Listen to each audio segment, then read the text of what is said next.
the bombs began to fall. Now where were you, my dear? Did you think a plane would come and save you from this wreck? I'm sorry, but you were wrong. Let's hop a train, get out of here. There's but one left that'll take us where we need to go. We all knew that it was gonna end this way, so hold my hand and there'll be nothing to fear. If you're afraid, we'll get some beer. If you're still afraid, well then we'll get some whiskey too. And we'll drink it till we can't remember our own names. Smash those bottles against the remains of this machine. So when the sun falls to the sea, and everything we thought we had is gone, may we wake up bathed in a glorious radiant dawn. Pick ourselves up, move right along. Howdy folks, how you doing? This is the Garret Schuelke podcast. I am your host, Garret Schuelke, and today is a special episode of the Garret Schuelke podcast because, among other things, we're kind of in the apocalypse right now. That's an alarmist position, sir. Hey, alarming times call for alarming positions. Matter of fact, usually right now I would say, like, God damn it, NFL over. Anyway, usually at this point I would say, like, we are here at Elmblad Media Group Studios in Kalamazoo, Michigan. Mm-hmm. Which, yeah, we're in Kalamazoo, Michigan, but I would say we're more in the Elmblad Media Group bunker. It is kind of a bunker. Like, and speaking to me, and I'm talking to right now is my longtime editor, musician, writer, and to use some Fallout language, vault dweller, Zach Elmblad. And Zach, I would say I'm very impressed, man. I mean, when I asked you again, you know, hey, you still want to do this meeting, this podcast in light of this plague that's going around? You're like, oh, sure, no prob.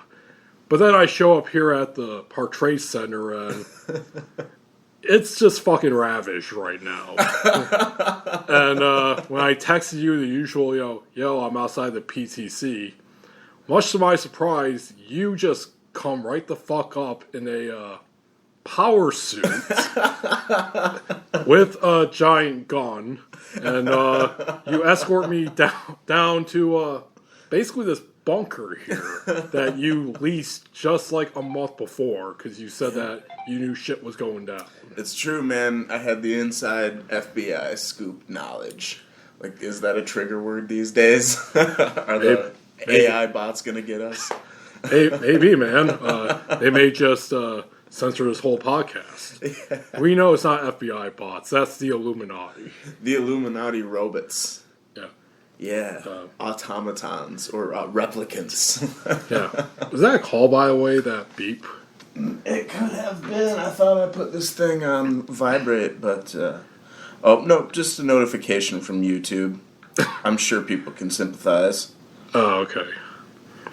Okay, well, Zach, okay, joking aside, yeah, this is not the apocalyptic scenario that we thought it would be, which is both good and bad. Mm-hmm. Bad because of, well, it's pretty obvious why it would be bad, but, good. Well, if it was good, then we could truly become the wasteland legends that we've always dreamed of being. I'm ready. I'm ready for the apocalypse. Same here, dude. I mean, granted, I was breathing pretty heavy when we were coming up the stairs. That's because I'm fat. I'm sure that I would lose those pounds as I run away from the super mutants. Yeah. And the radiation spots. Yeah, man. You gotta get light on your feet to survive. You know what, folks? Let's start a drinking game. How many Fallout and other apocalyptic fiction references I make in this episode? Just take a swig of something. Well, I'm just really happy that last podcast on the left is covering the JFK assassination now. Oh, me too, because yeah. that shit is amazing. I was actually listening to it on the way here. I got about 10 minutes left on the current episode. Mm-hmm. They're kind of going like the route of like they did with their Jack the Ripper series. Yeah. The first episodes covered the events into it. Now this one and I think the next one are covering the conspiracy theories. Mm-hmm. Whereas the final two, Jack the Ripper, covered the suspects. The first one was like all the far out ones that no one in their right mind believes. And the second episode was what they found the reasonable suspects. Mm-hmm. So right now they're going through like the Warren Commission and all that. Then I think they're going to get into like the crazy stuff.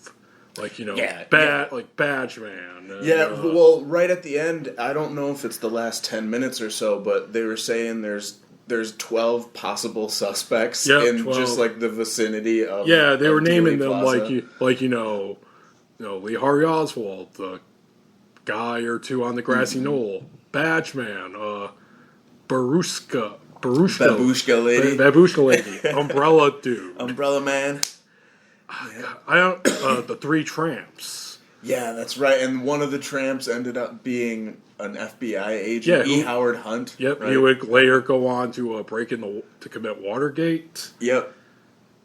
Oh yeah, George Bush Sr. is wrapped up in there. Yep. LBJ, possibly Gerald Ford, or as we call him in Grand Rapids because he's from there, Gerald Our Ford. Yeah, dude, the proper hero from Grand Rapids is Roger B. Chaffee, not Gerald R. Ford. Who's that? Roger B. Chaffee is one of the Apollo astronauts that burnt up. I know him now. Yeah, they got a statue right downtown. Yeah, and there's like Roger B. Chaffee Avenue or something like that downtown as well.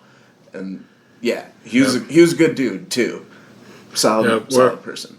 Oh, you knew him personally? No. How old are you, dude?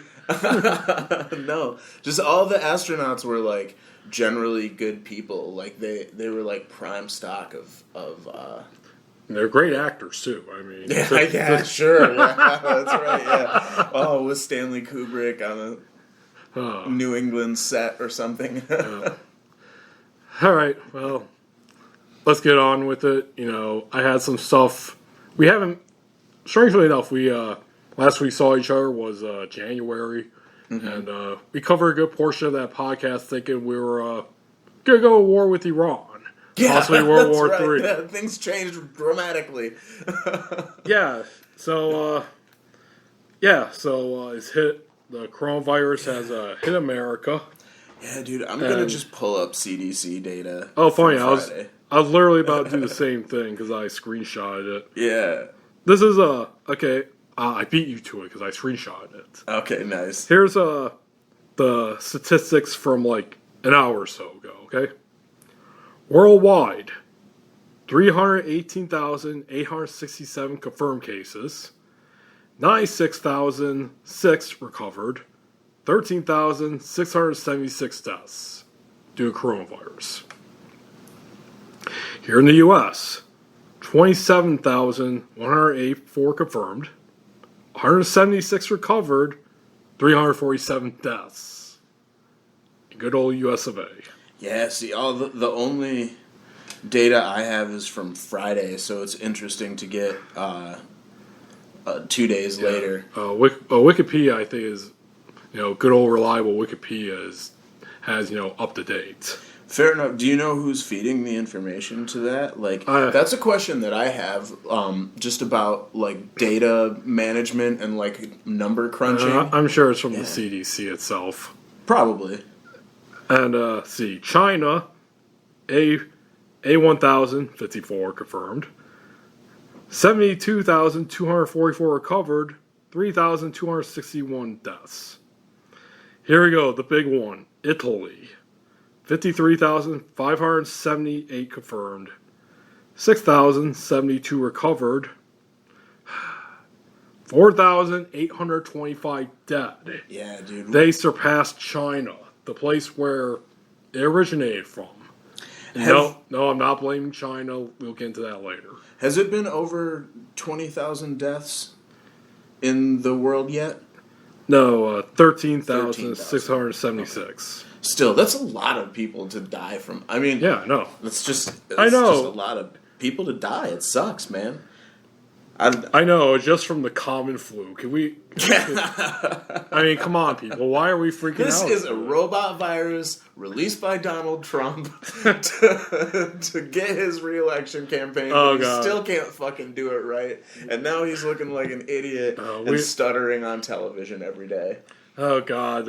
We'll get all into that. But yeah, those are the latest statistics from an hour or so ago.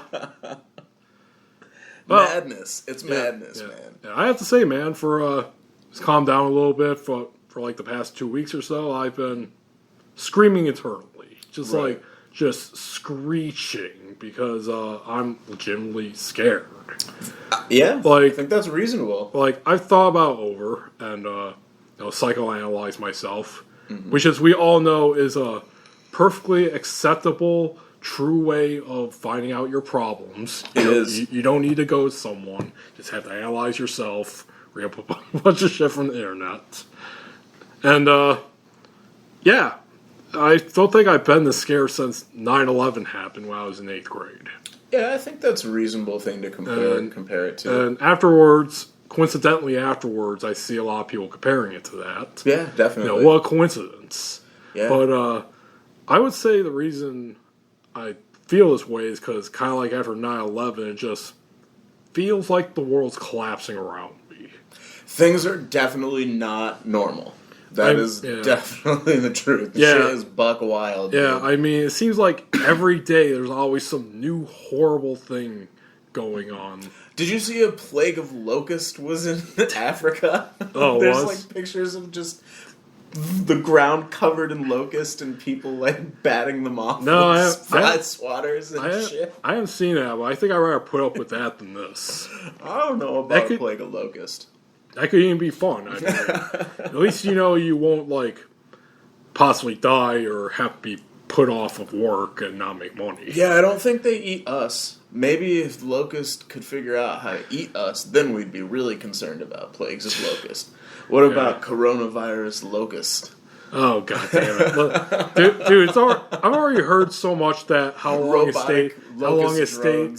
stays in the air and how long the virus stay on surfaces. Yeah. You know what I would relate it to? You ever see like stories of like these scary fish that are like piranha-like, and they always say like, this fish has evolved legs and it can survive on the ground for like 5 days at a time. And then they show like this fish, this scary ass fish with just these huge fucking jaws just going across the ground. Scooting. Yeah. Have you seen those videos like on Facebook and that? No. Yeah, I have. It's a lot of those, like what it's like one of those what now videos or whatever. Right. But I compare the coronavirus to that in a way because it just seems like it gets more and more horrible every day I listen to it. Not just because of the deaths and what it's doing to the economy, but it just keeps fucking changing in some way. Or we find something that like we didn't know about it, and it's just like, holy shit, is there nothing we can do? Yeah, dude, I can kind of identify the moment it became like a holy shit, dude, I think I might need to start preparing for something. Actually, let's get into that. How has your experience been? Like, when did you realize, like, oh shit?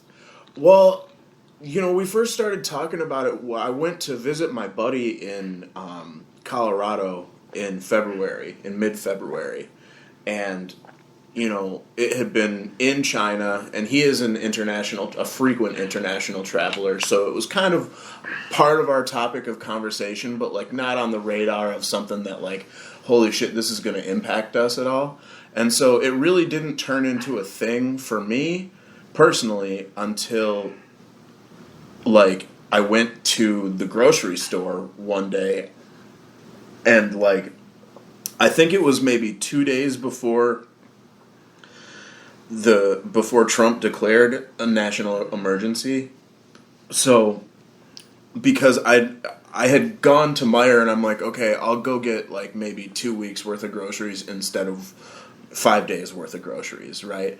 And so like I could get maybe 2/3 of the items that I wanted, and I go late at night, which you can't anymore. Yep. And like I worked in grocery stores as on the retail level for 4.5 years, so I kind of knew what is going on, sort of like.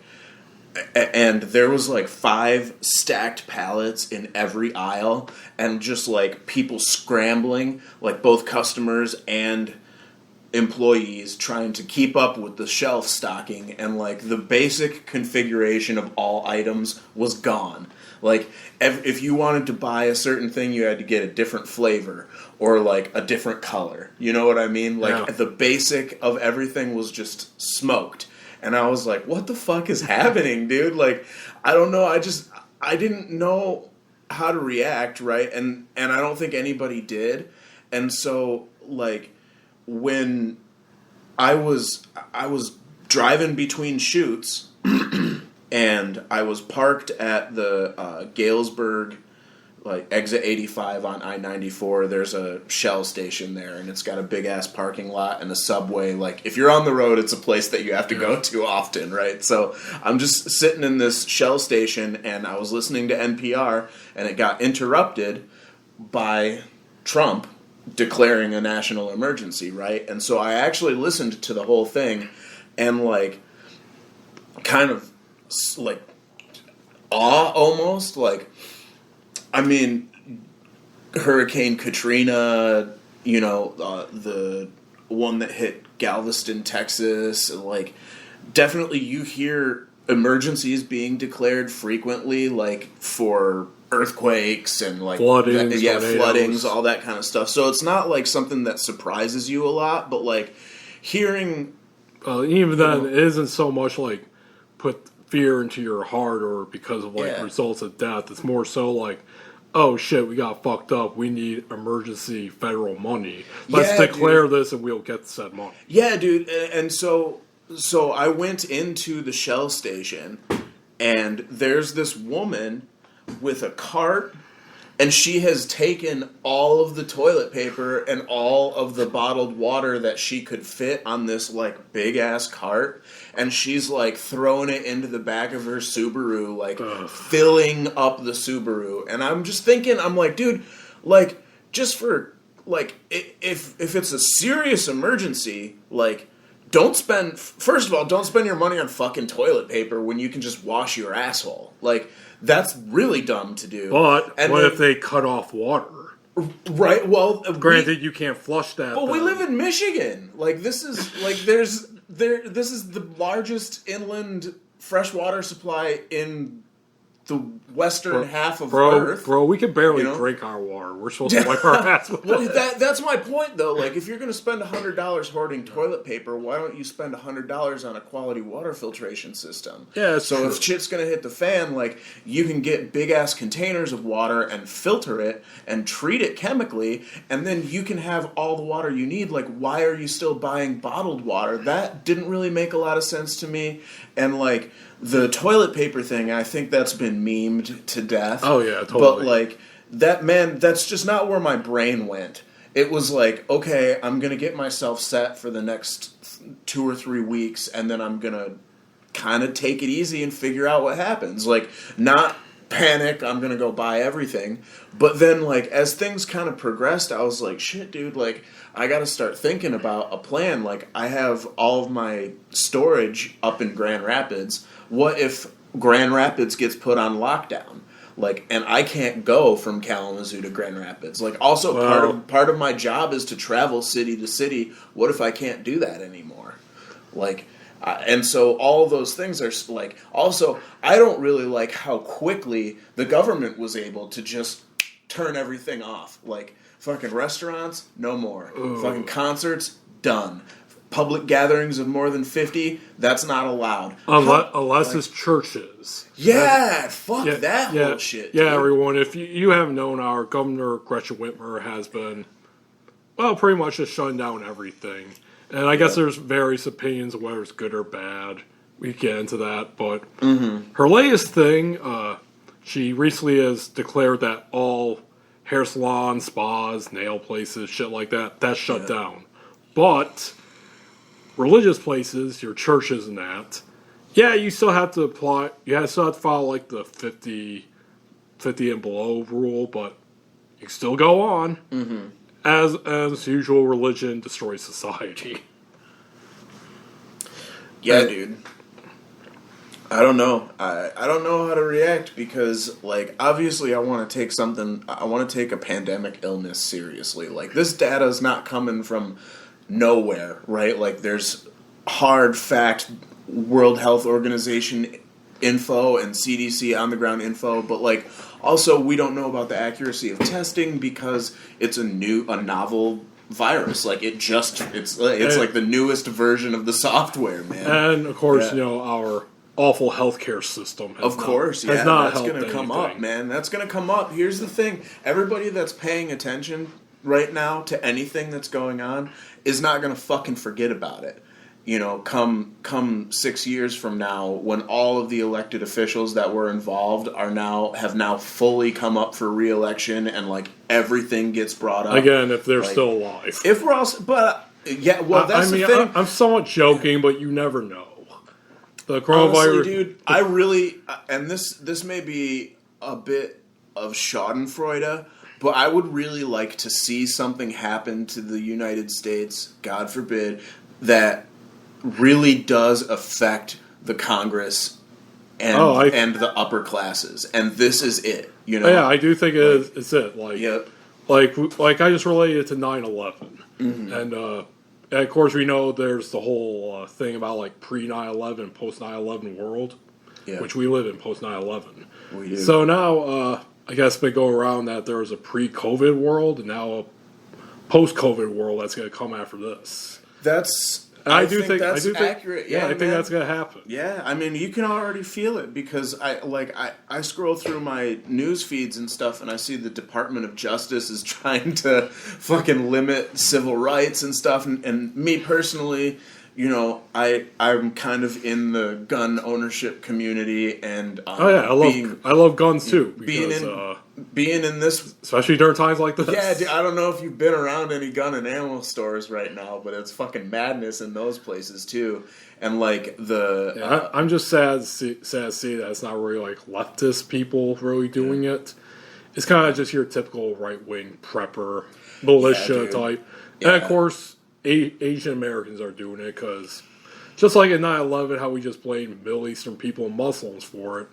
That's one thing I do suspect is there's going to be a shit ton of racism against Asian people in general. Racism always makes me so sad because that shit's so fucking unfounded too. Like, especially when you started hearing the sound bites of Trump saying it's a Chinese flu. It's their product came from there. And do you see the picture where like they showed his speech and I don't know. It kind of looked photoshopped to me a little bit, but I wouldn't doubt it so much. Mm-hmm. He like crossed out coronavirus and put Chinese virus on there.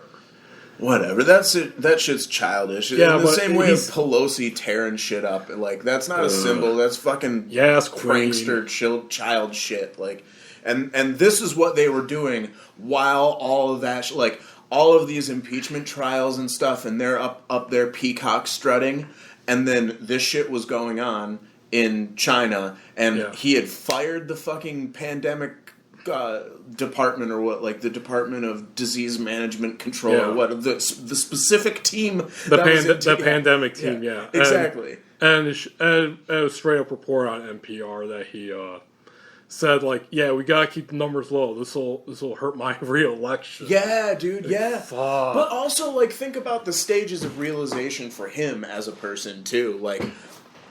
That's I think it's easy to dehumanize Trump because he's a fucking jackass and he says a bunch of stupid shit and he's a rich prick. He dehumanized people every day. Exactly. That's been his entire presidency. Yeah, and he deserves to be dehumanized because he's a fucking jerk.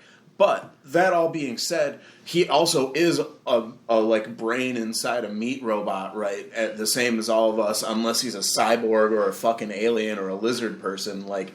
Oh no! Or he's a freedom warrior fighting against the deep state. Yeah, sure. Yeah, he's QAnon.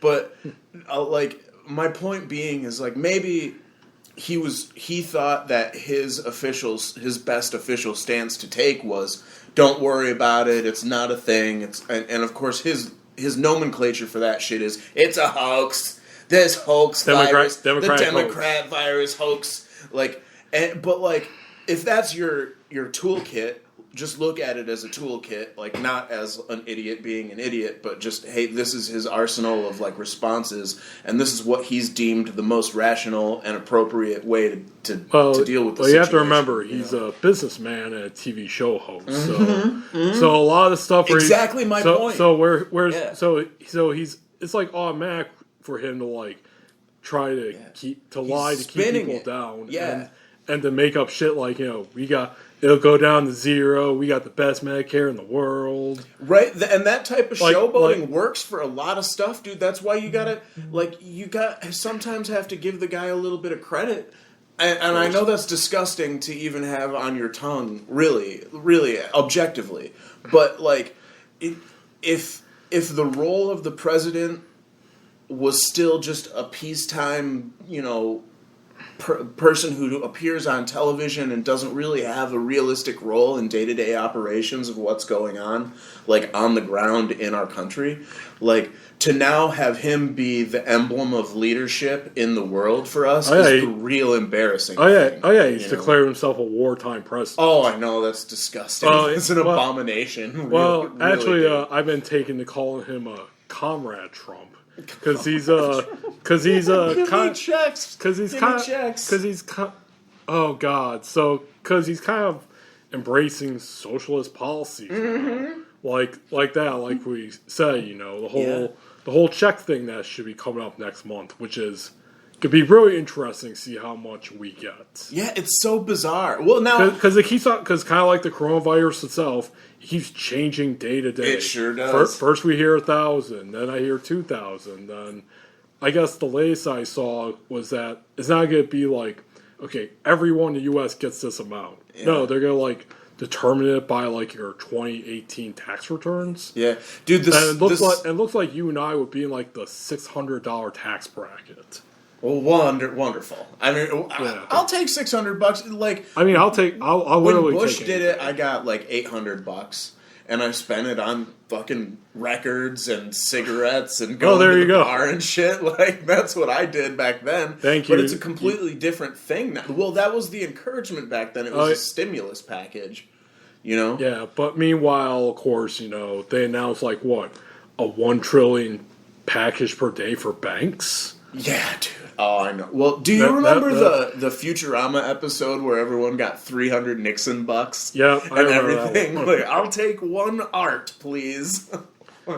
Okay, I guess I should get into like how I finally realized. Yeah, dude. Yeah, let's hear it.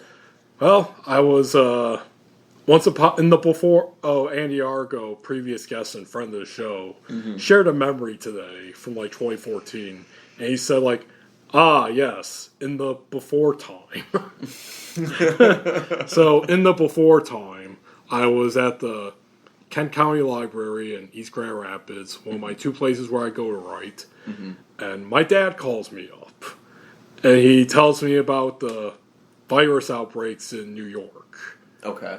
And I think I talked about it before, but I previously planned to go to New York this summer. Yeah, you did mention that. Yeah, and my dad calls me, and he's pretty much freaking the fuck out when he sees this.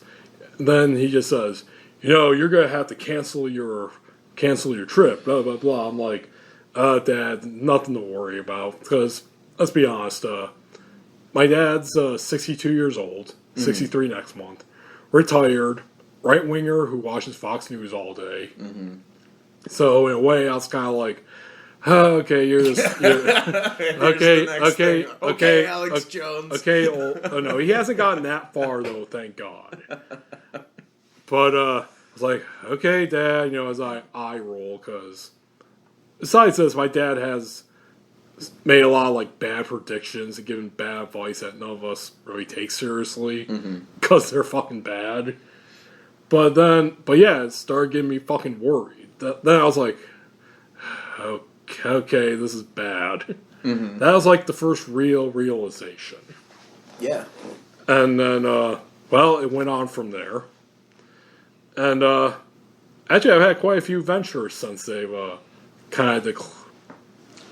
Did you really sniff yourself? Yeah, dude, I'm going to fucking put on deodorant on your podcast. Is that okay? Yeah, it's fine.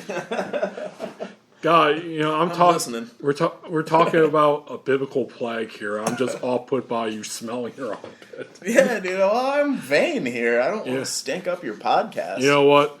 Some things never change. You know, we got hand sanitizer here, folks. I know your dad made it. Yeah. And wait, so what is your dad's position again? Like, what's his profession? My dad's job is as complicated to describe as mine because he does a million things, but his background is in inorganic chemistry.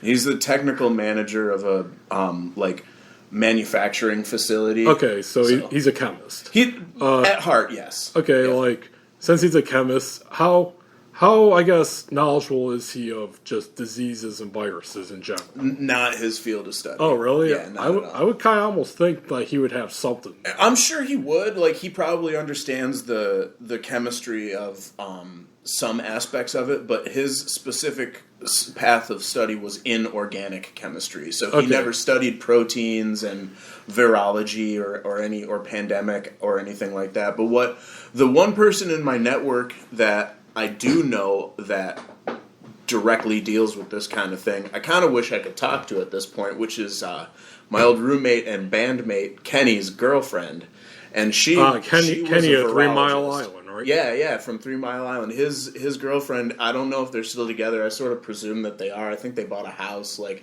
they were pretty serious. She's an interesting chick, man.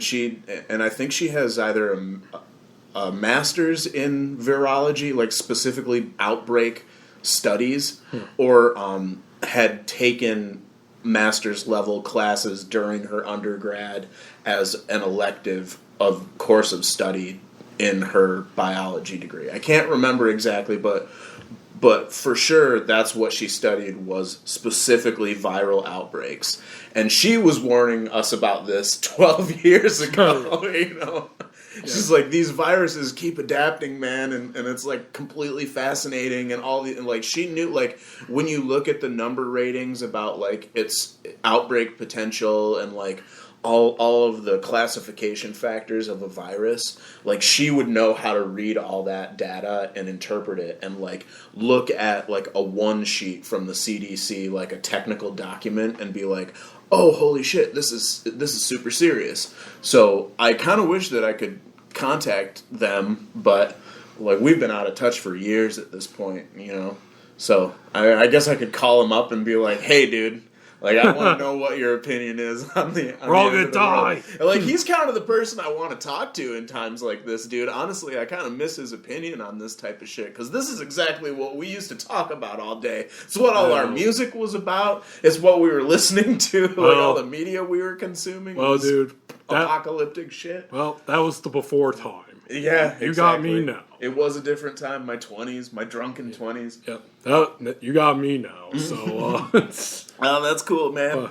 But yeah, so my dad's freaking out about that. I kind of shrug it off, but that seed has been planted. Mm-hmm. And well, that really hit me like when it was announced, like you said. Mm-hmm.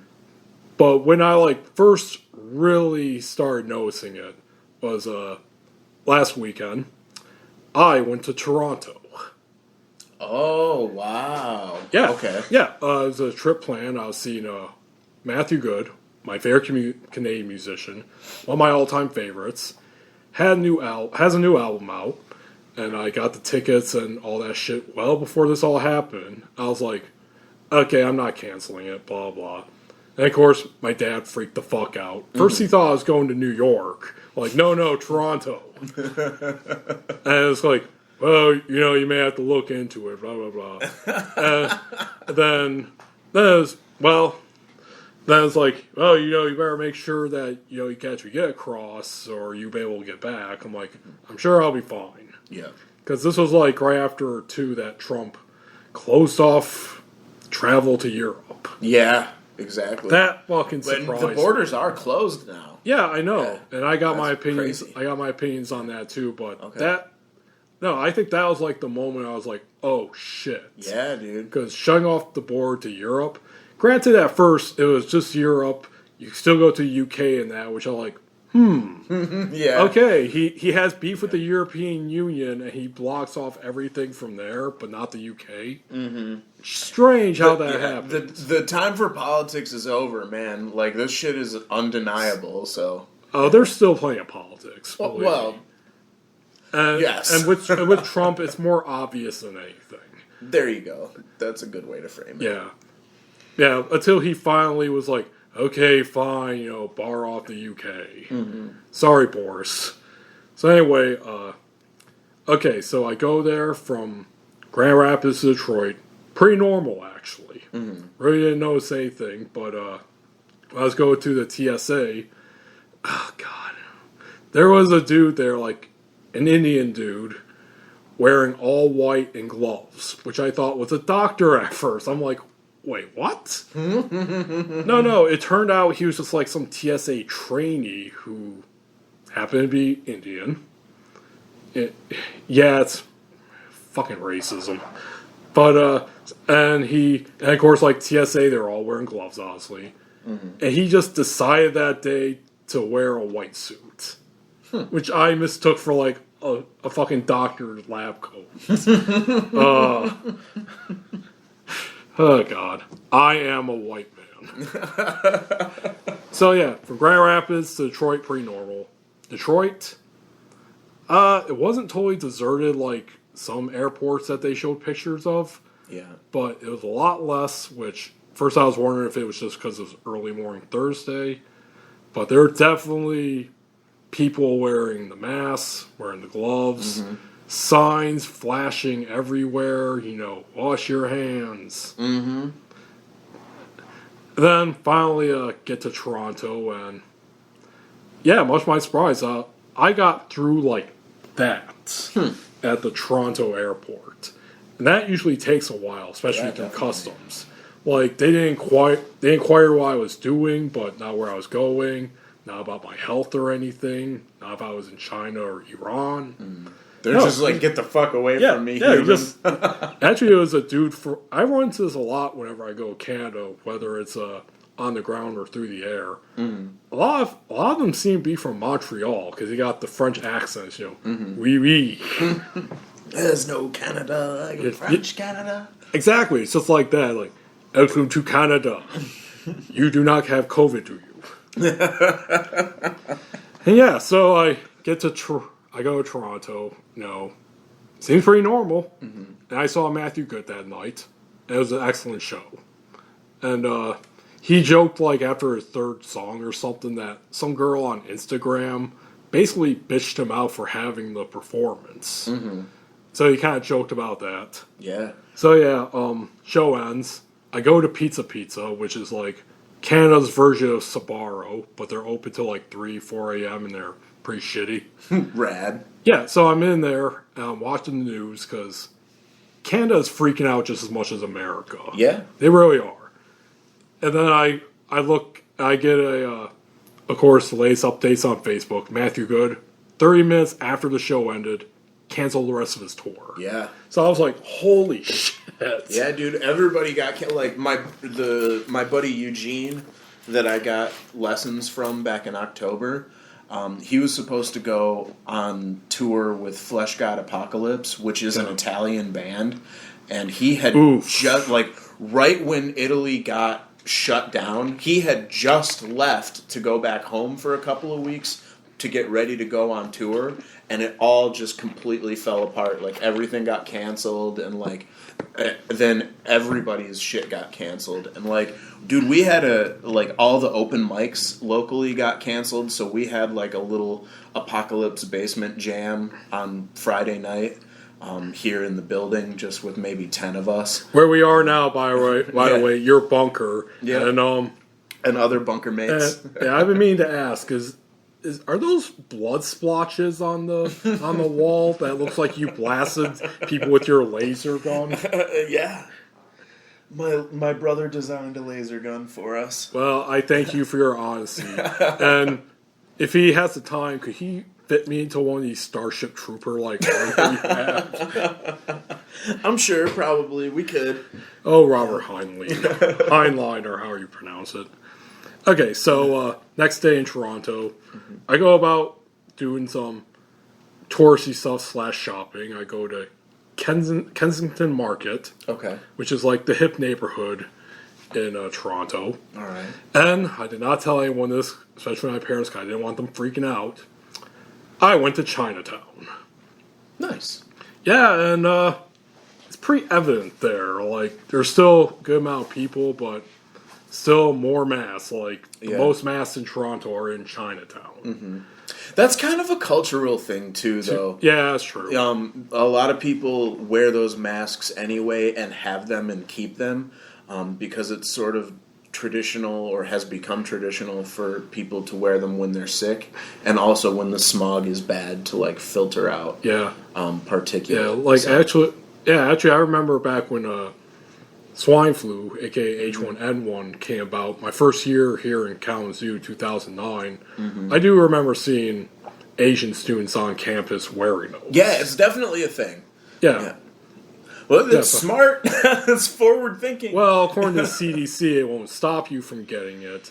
But at the same time, if you get it, you should wear it. So it's like, do I trust the government? Well, now you can't get them. Like, dude, hospitals are taking hand-sewn cloth. Yeah, I saw that masks. too. They're like DIYing their own masks. Dude, my brother's girlfriend is spending all day, every day, just sewing masks. Now she's made them for everybody. I saw someone wear like a fucking welder's mask. That's funny, dude. So we were talking earlier about the gun store. I went to the shop the other day just because I kind of knew, like, it was mainly for people watching and to grab a little bit of ammo, you know, and like, there was this dude in full, like, camo ghillie suit with a, like, respirator on, and he's just, like, poking through all the handgun ammo, and I'm like, yeah, bro, get it, dude, my two favorite pictures was, like, someone either from Ireland or England. They say both. This woman, she had, like, a bubble on her head. They're saying, like, coronavirus got people looking like Mysterio.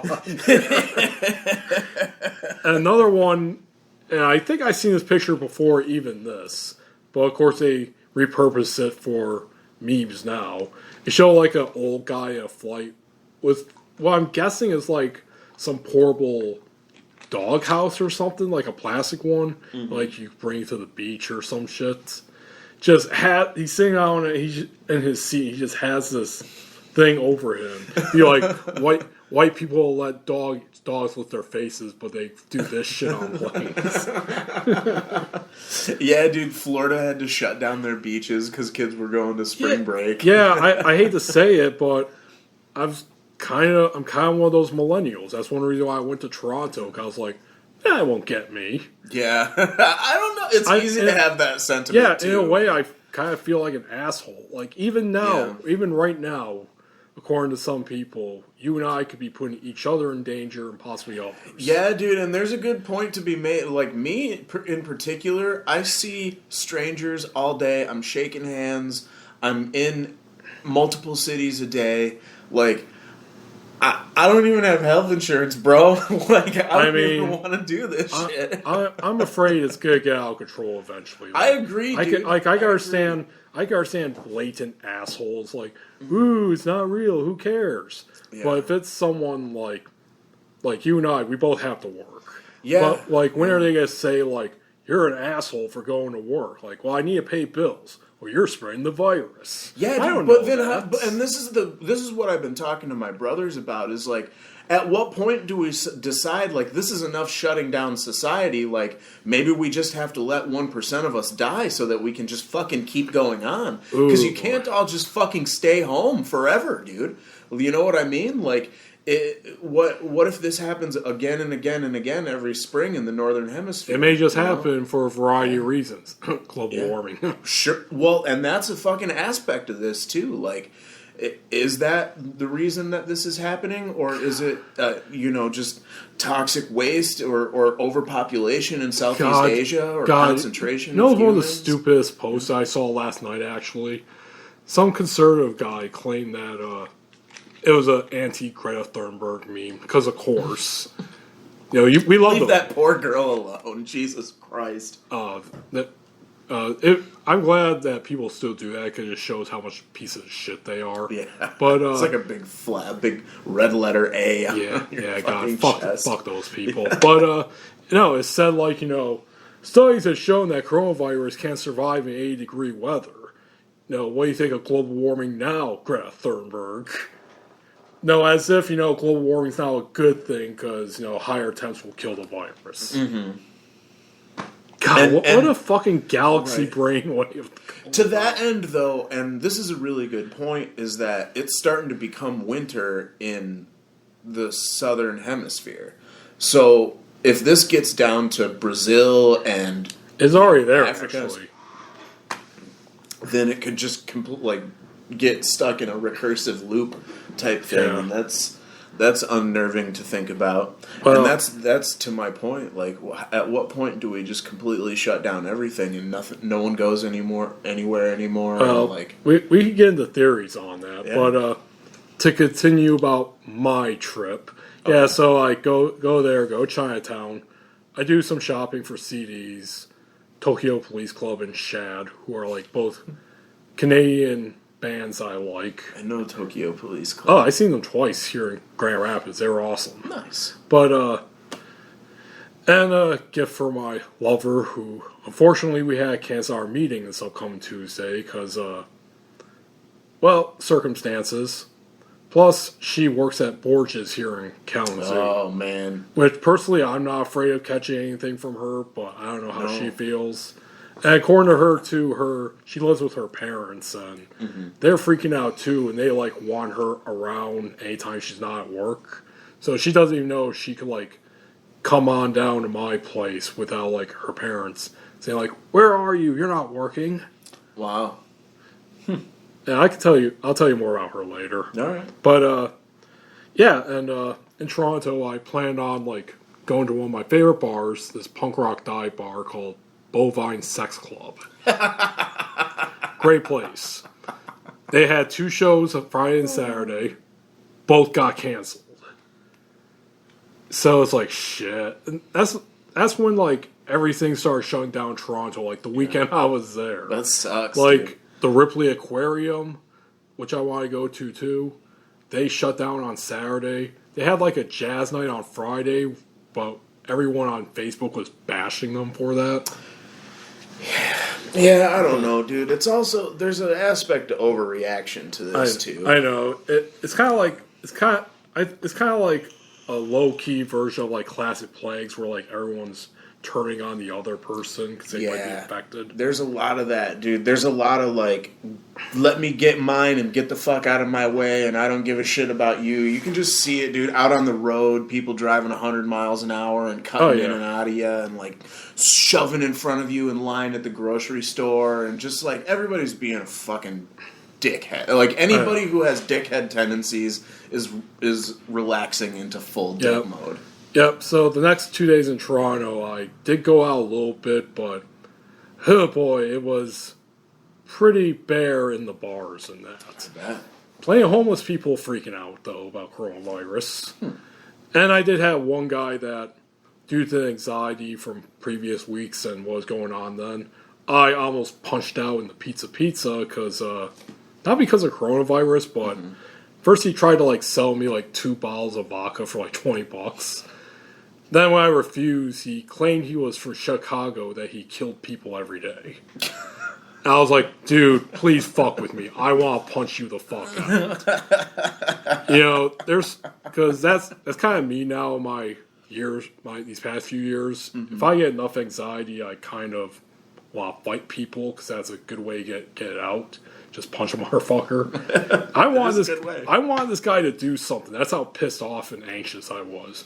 But then he took out his little pan, cooking pan, and he puts it on the table. He's like, "I'm leaving this here. I dare you to fucking touch it. I just fucking dare you." Then he walks away.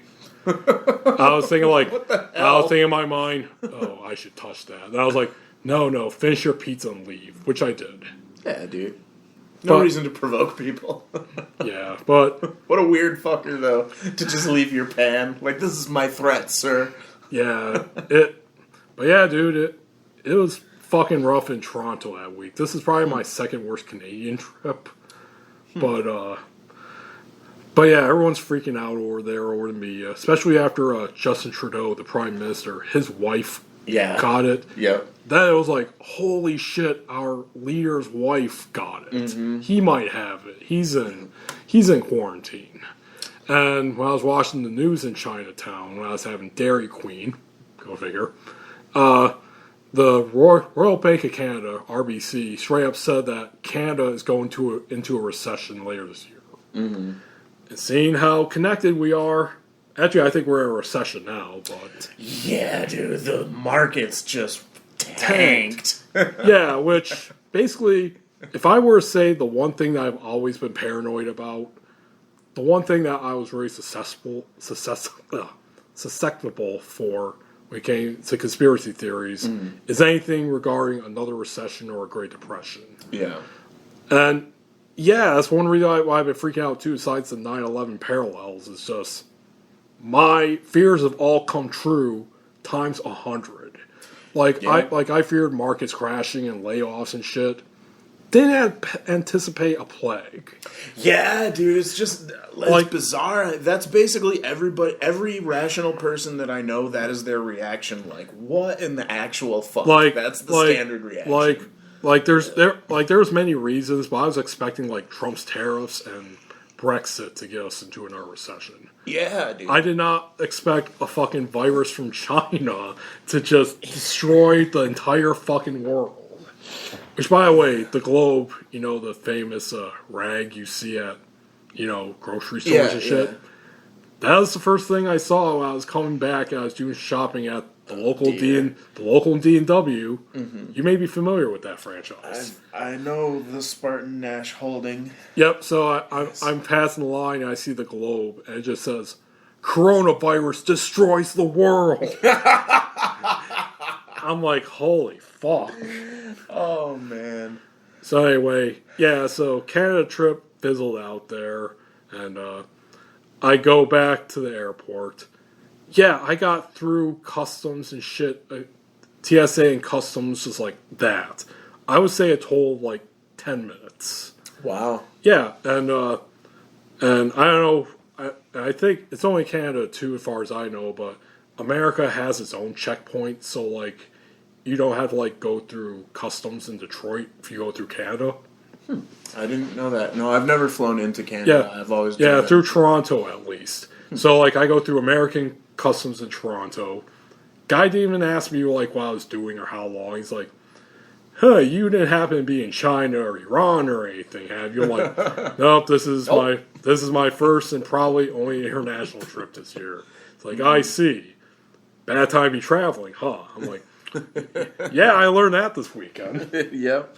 Well, dude, the airline industry is essentially shut down too. Yeah, I know, and yeah, I do see the irony is that Trump was always claiming like, oh, best economy ever, we're doing this great and that. Mm-hmm. One virus just topples it to the ground. Like, one thing that I saw, one great meme that I saw, it said like, you and I are expected to have like contingency plans, like this many months in like supplies and money to survive on. Yeah, but it seems like the greatest economy in the world just, and especially all these companies, whether it's the banks or airlines, just instantly plop on their backs and curl up and die and are begging for money instantly. It's like, shouldn't you multi-trillion-dollar corporations have contingencies and savings for this shit? Yeah. I completely agree, dude, and I think that that's going to be a major impact. It's part of our capitalist system. Well, dude, I think everybody's going to tighten their belt significantly after this. Like, I think conservatism as a concept is probably going to rise. Not what we know of as conservatism, but like the true sense of the word. Like fascism? No, man. Like, okay. Like not fucking using discretionary spending to entertain and comfort yourself, but using it to prepare for something that might come in the future. That's what I mean. Well, I'm hoping for more. See, among the many problems in America is that unlike, say, in Europe, we don't have shit for social safety nets. Like with healthcare, for example. When it comes to, like, all the healthcare system in the world, they're all crashing, getting fucked. Yeah. I think that would have happened no matter what system, because this was just completely unexpected. Yeah, dude. It's a plague, like we expect. Yeah. But, Also, another... But all these countries, especially like China and South Korea and even Italy, have been able to hold on or even do a tad bit better in certain areas than we have, is because they have a socialized healthcare system. Yeah. Where it's basically like, oh shit, we gotta build this hospital for all these people. Oh shit, we gotta get this mask or ventilators. Whereas here in America, it's like, okay, we don't have as many tests, but this one will cost you $3,000. Yeah, dude. Yeah. So and you still That's have to pay change. for it. Yeah, it's gonna change. It's got to change. This for-profit system we have. I'm kind of hoping this is like the final death note of it. I hope so too. It's especially because now that we're faced as a society with this type, like with global travel and just the tendency towards globalism in general, like the global economy, geopolitics, all of those things, like all these things have much more ability to spread, and we need to be able to react to that as a society, and this just clearly shows that we don't have that capacity. And I think that's going to be a major change over the next couple of years. So I think we'll become a more socialist society in that aspect. Maybe. I think it's poor to put those types in the same way that I struggle to say that people are going to be more conservative, because everybody just has so many strange connotations to what those two words mean. Yeah, I agree with you. And so, yeah, you're right. We're probably going to go to socialist tendencies. Or more, or should I just say more social safety nets? Sure. Especially in regards to health, in regards to, like, say, paying bills and shit, even just government involvement. I completely agree. Because aside from saying, like, aside from just shouting, like, we can never go back, like, we really can't, because, like, well, okay, it's like, okay, the coronavirus is gone, we're recovering. Yeah, let's just go back to the way it was that caused this mess in the first place. Yeah. Like, it can't happen that way. But also, do we then decide to shut down Earth? You know what I mean? Like, we can't just go back. You can't put that genie back in the bottle. Like, I still want to travel internationally. Oh, yeah, again, the 9/11 parallels. Yeah. But 9/11, things were fine in, like, 2 weeks. Like, everything was back together. Like, no, like, definitely it changed society, but, like, businesses didn't shut down. The gas prices went to $4 a gallon for like 24 hours and then went back and stabilized. Like, a bunch of people got shifted in what they do and how they live their lives, but the fucking society didn't shut down for more than 48 hours. Yeah, you're right. Except for in New York. Yeah, you're right, actually. Yeah. Like, 2 years later, I was flying to Egypt, man. Like, it was a big deal, and it was a monumental point in everybody's lives, but it didn't shut down bars and restaurants, Yeah, while I was saying, like, the whole safety net socialism thing, yeah, that's the good, I guess, if you want to call it that. The bad, I think, of course, just our dependence we have now on conspiracy theories will especially fuel it. I think there will be more racism against Asian folks. It doesn't matter if they're Chinese or not. We're going to possibly look at them the same way we just look at Middle Eastern folks and Muslims. And already Trump was hammering, the whole, immigrants / non-white people do this, do that, they have this, they have that. And as we already see, like, with the borders and that, it wouldn't surprise me if there's, like, more shutdowns and even tighter restrictions. Yeah. Because if you look at when I heard about the border shutting down, I'm like, okay, Trump finally got what he wanted. Because Trump always has declared that he's a nationalist. And he's always saying, like, I may just shut down the borders. Which can I just say this? Shutting down the border scares the absolute shit out of me dude. because it basically means that there's no fucking escape. Like, we're trapped in this world, in this hell world now, and if shit goes really bad, you and I cannot escape out here. Mm-hmm. Like, we couldn't, like, become refugees in Canada or anything. Nope. Not that Canada really wants us to begin with, but... Right. No, we're stuck, man. I guess I just mean anything. Yep. No, we're stuck here. God. Another shitty comment that I read. This wasn't a... this was just some random person's, thank God, but he straight up said that we should shut down states. Well, I mean, shut down the borders of states. So, I've been hearing people say that. So, that's crazy, dude. So, yeah, it's already crazy enough they're shutting down national borders. Could you imagine not being able to leave Michigan? No, I can't. That scares me because I've talked about it before, growing up here and how I hate it here in Michigan. Mm-hmm. That scares the shit out of me, knowing like I could never get out of here. Like, I'm literally trapped in Michigan. It's like, fuck. I think we will get to a point of saturation where people just won't take it anymore. You know what I mean? Like, you can tell us all to stay home, but we all have free will, you know? Well, I think, again, with social safety nets, then bullshit like, landlords, for example, still expecting rent, expecting this bill to be paid, this and that. Yeah. So I do think, like, if we would be more compliant if we had more social safety nets, or even the government was straight up saying like, hey, landlord, you cannot charge this person this rent when they're confined. Mm-hmm. Whereas now it's like, oh, I don't have a job and they're forcing me to stay in. Oh, what's that? I have to pay my rent or you will evict me even though I can't go outside. Mm-hmm. Yeah, it's madness. I mean, they shut down. I know there's so many contradictions. Like, what is even going on here? Yeah. They shut down evictions and foreclosures. Oh, have they in Michigan? Yeah, they have. I mean, I remember seeing like some kind of generic online petition for that. Yeah, no, I think they're suspended 90 days. Courts are in disarray right now because you can't have more than 10 people in a courtroom, and most of that's less than a jury. Yeah, cops in Grand Rapids and Lansing aren't taking like certain calls. Mm-hmm. Which, in a way, is like, well, you weren't coming here to begin with, so that's really nothing new. Yeah, exactly. But, okay, I've told my story, but I guess I could go on about my job, but what about your job? Like, how has this affected you?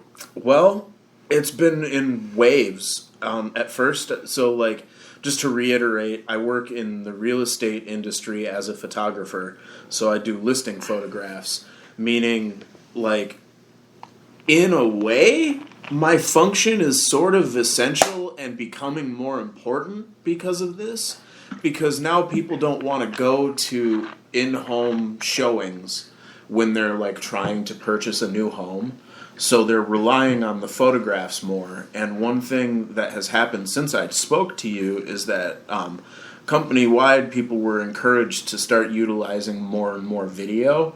And since I'm also a video producer, I've gotten a lot of interest about doing video tours of properties, which is something I did maybe a dozen of them last year, but it's looking like I might do a dozen a week coming up. So, like, in a way, at least short term, it looks like it's going to make me even busier than I was to begin with.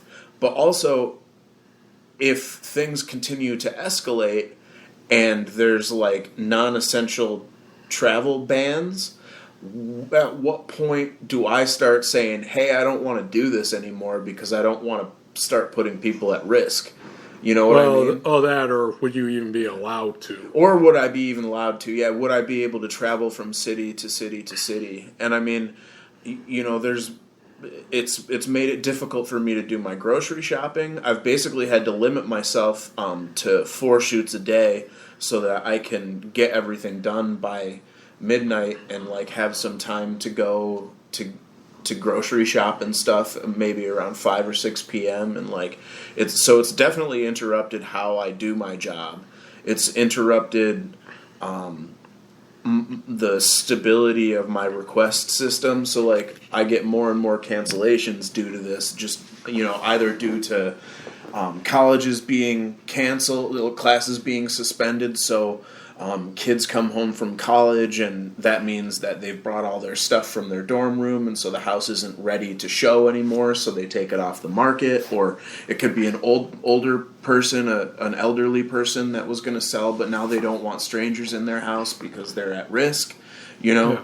There's so, but also like objectively, property still needs to be managed and purchased and sold. Like that's like one of the fundamental foundations of society is like people who steward the large financial transactions of the sale of real estate. Like that doesn't just go away. Well, well, I messaged you. You just straight up said like, it's weird right now. It's very weird. These boomers are just selling up their houses. Yeah. So like when I think you texted me on Tuesday, right? Yeah, and I messaged you from my alt account because, yeah, fun fact, folks, yeah. I got another fucking ban. This time because I was making fun of the white genocide conspiracy theory, which I was saying, like, hashtag white genocide is awesome, which they then banned me for 30 days. The robots don't understand satire or sarcasm. That or I got reported by some right-wing shithead who actually believes that's a thing and got very triggered by it. Yeah. They believe in free speech so much. Yeah. But yeah. So you work with a lot of rich clients. I guess overall, how has the wealthy been reacting to this? They've with smug indifference up until very, very recently.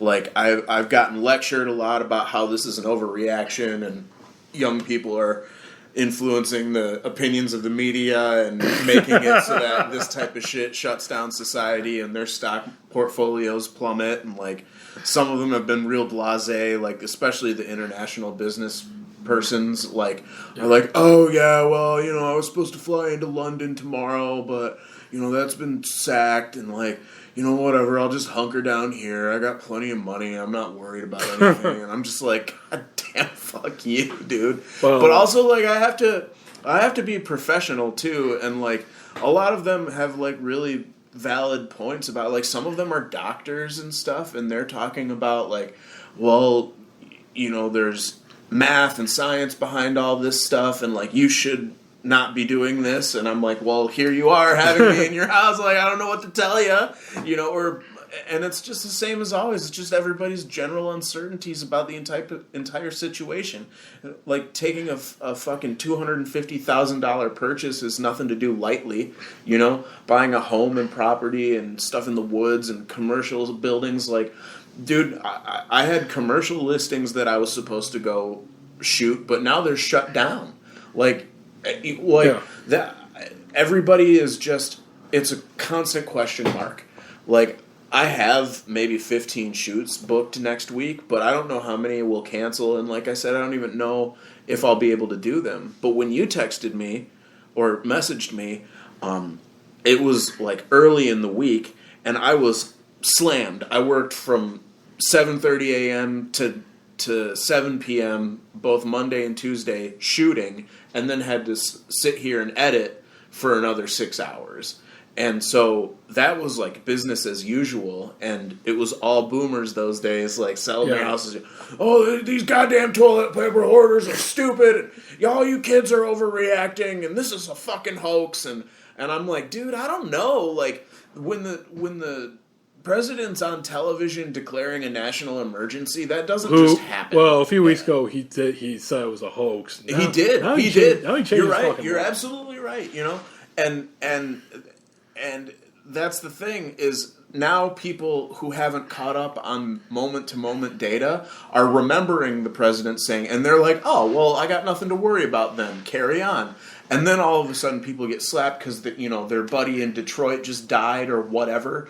Like, now people are taking it seriously, so, like, I don't really know what to expect, dude. I expect a bunch of phone calls tomorrow morning to book. So we're recording this on a Sunday, and tomorrow's Monday of a new week, March 24th, I think.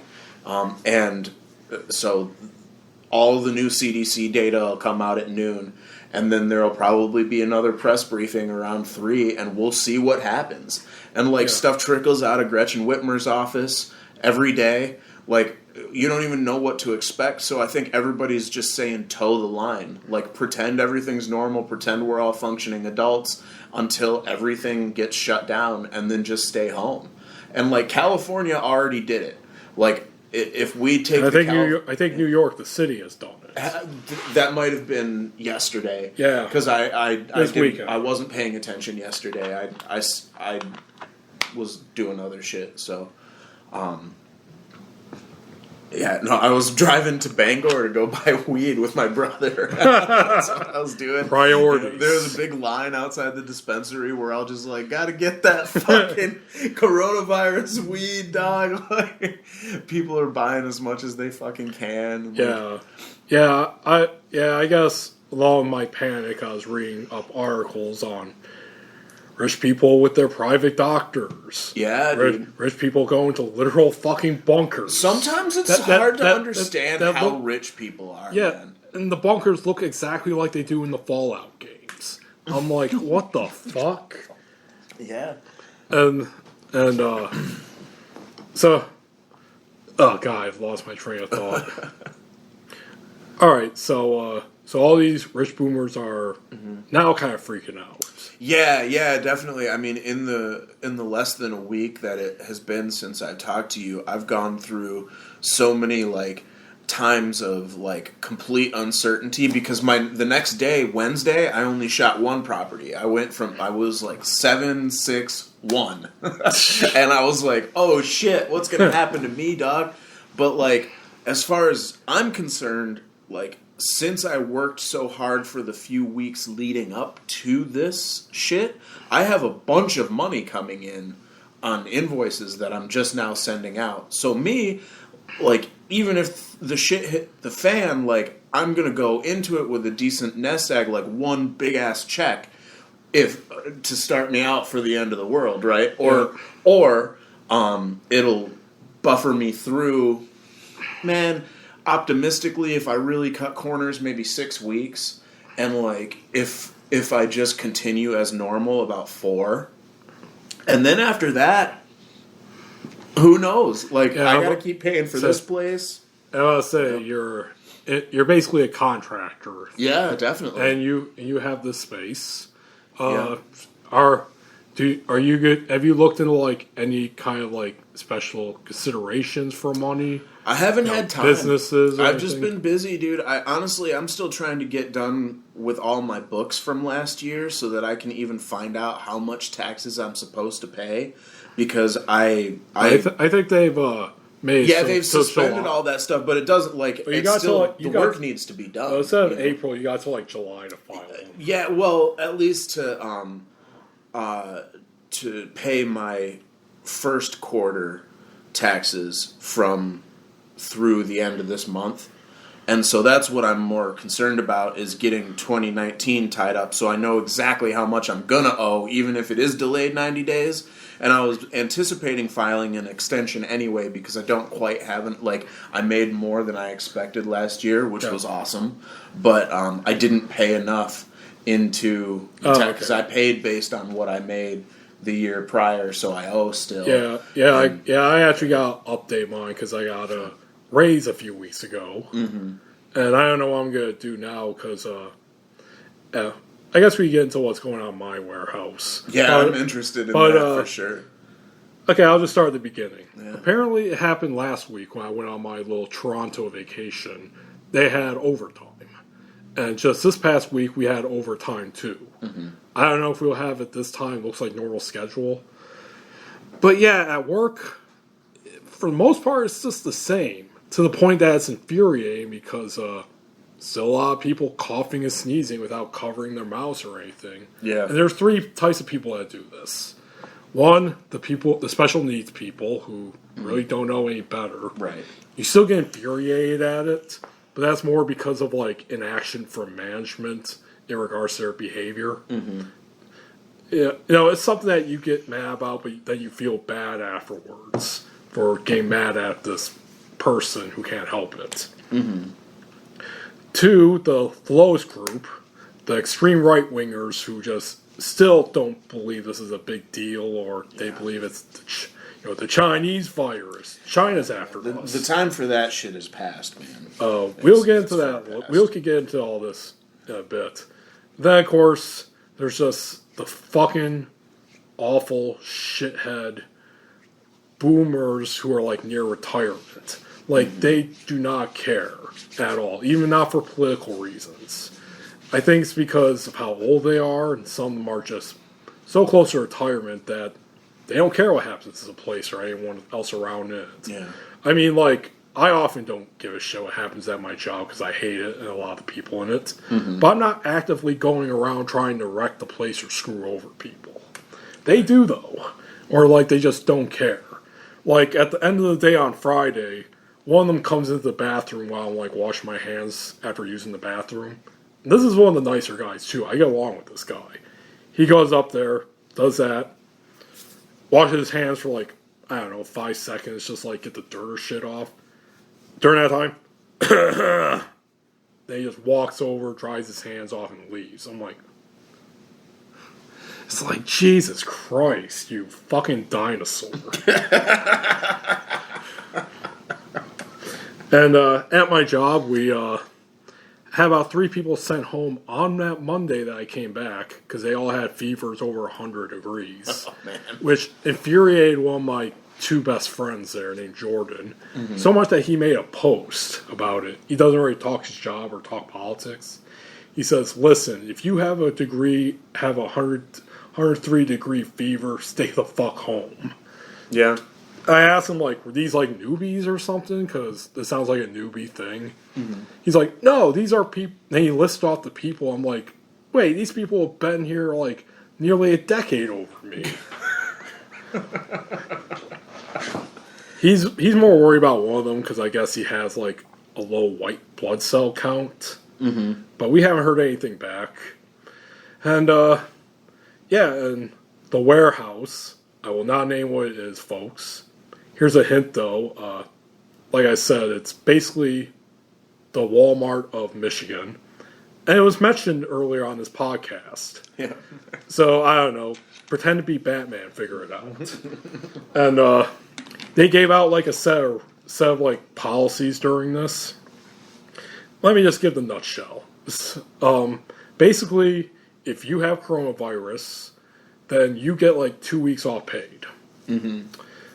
And if you don't have it, but some other sickness comes off, you can have the 2 weeks, but you won't get paid. If you don't feel comfortable coming to work, you get time off with no pay. And you see, when I came back, I told my 2 best buddies there, like, hey, don't tell people I went to Toronto, because I don't want people freaking out or starting up rumors about me. Right. Because, and this was a good thing on my part, just besides in general, because the last rule in the policies is that if you've been someplace where there's an outbreak, management can make you take time off without pay. Wow. And my favorite one, my all-time favorite, and this was pointed out to our union steward who got pissed and is now talking it over. This is how the warehouse goes about trying to, like, deny unemployment or underemployment. Mm-hmm. Is that if they cut hours or lay you off at my warehouse, you're welcome to go work at another warehouse or a store. Mm-hmm. That's how they do it. Mm-hmm. They started this, I think, like last summer. Mm-hmm. So it's like, well, we gave you the option to go work at a warehouse in Lansing, and you didn't want to take it. You don't want to make money. Oh, we don't have to pay you for laying you. Oh, so they had that same thing, and it's like, oh, dude, you got something like right here. Yeah, it kind of looked like dead skin, actually. Oh no, this is a feather from my down comforter. Oh, phew. Okay, good. It wasn't coronavirus. No, I don't have visible coronavirus colonies. Which, by the way, one early conspiracy theory was saying that you should shave your beard because apparently coronavirus can live in your beard. Fuck them. I'm never shaving my beard again. Yeah, but anyway, back to it. So that got some heat there because, like, okay, so if I get laid off for lack of business hours, or more so, like there's an infection, and like they just shut down the whole place, you won't pay me. But you allow me to go to another warehouse or store where where I could possibly infect people, or they can infect me. Yeah, so it's basically the warehouse doing everything they can to not pay you, Fucking which is typical. It's kind of typical of this place, but in a way, like a lot of things, I'm glad that I still get shocked and angry over it because it shows I'm not dead inside just yet. Yeah. So, a few more things. A fourth guy went home this week, too. Not because he had a fever or anything, but he's another special needs dude who we often get mad at for various reasons. One of them is that he doesn't like to clean himself. And he smelled apparently so bad in Mod 1 that enough people complained to management that he was sent home. I guess that he bragged beforehand that he hadn't showered in 2 weeks. Wow. So we're like, God, this guy's gonna be like the typhoid Mary of our warehouse. I've been playing The Witcher 3 Wild Hunt for 2 weeks straight. No, this guy is messed up big time. That sucks. Like, he has big emotional issues. Like, he's attached to this one woman that works there who keeps denying his advances. One time, he just straight up said to her, well, you know, if I want to have sex with you, I'm probably going to have to get you to pass out. Oh. Which, by the way, his laugh is exactly like the Joker, Joaquin Phoenix Joker, you know. So imagine a guy who stinks because he hasn't bathed in 2 weeks, who won't leave you the fuck alone, telling you that he's basically going to sexually assault you if you ever pass out in front of him, then doing a Joker laugh. So he got sent home. He's got family medical leave, so he's all good. We're kind of hoping he leaves because, like, his brother, who also works there, found a new job. We're kind of hoping he follows. The brother is a little bit better, but he looks and acts like Post Malone. He doesn't have as many facial tattoos, but he has, like, the same hair set up.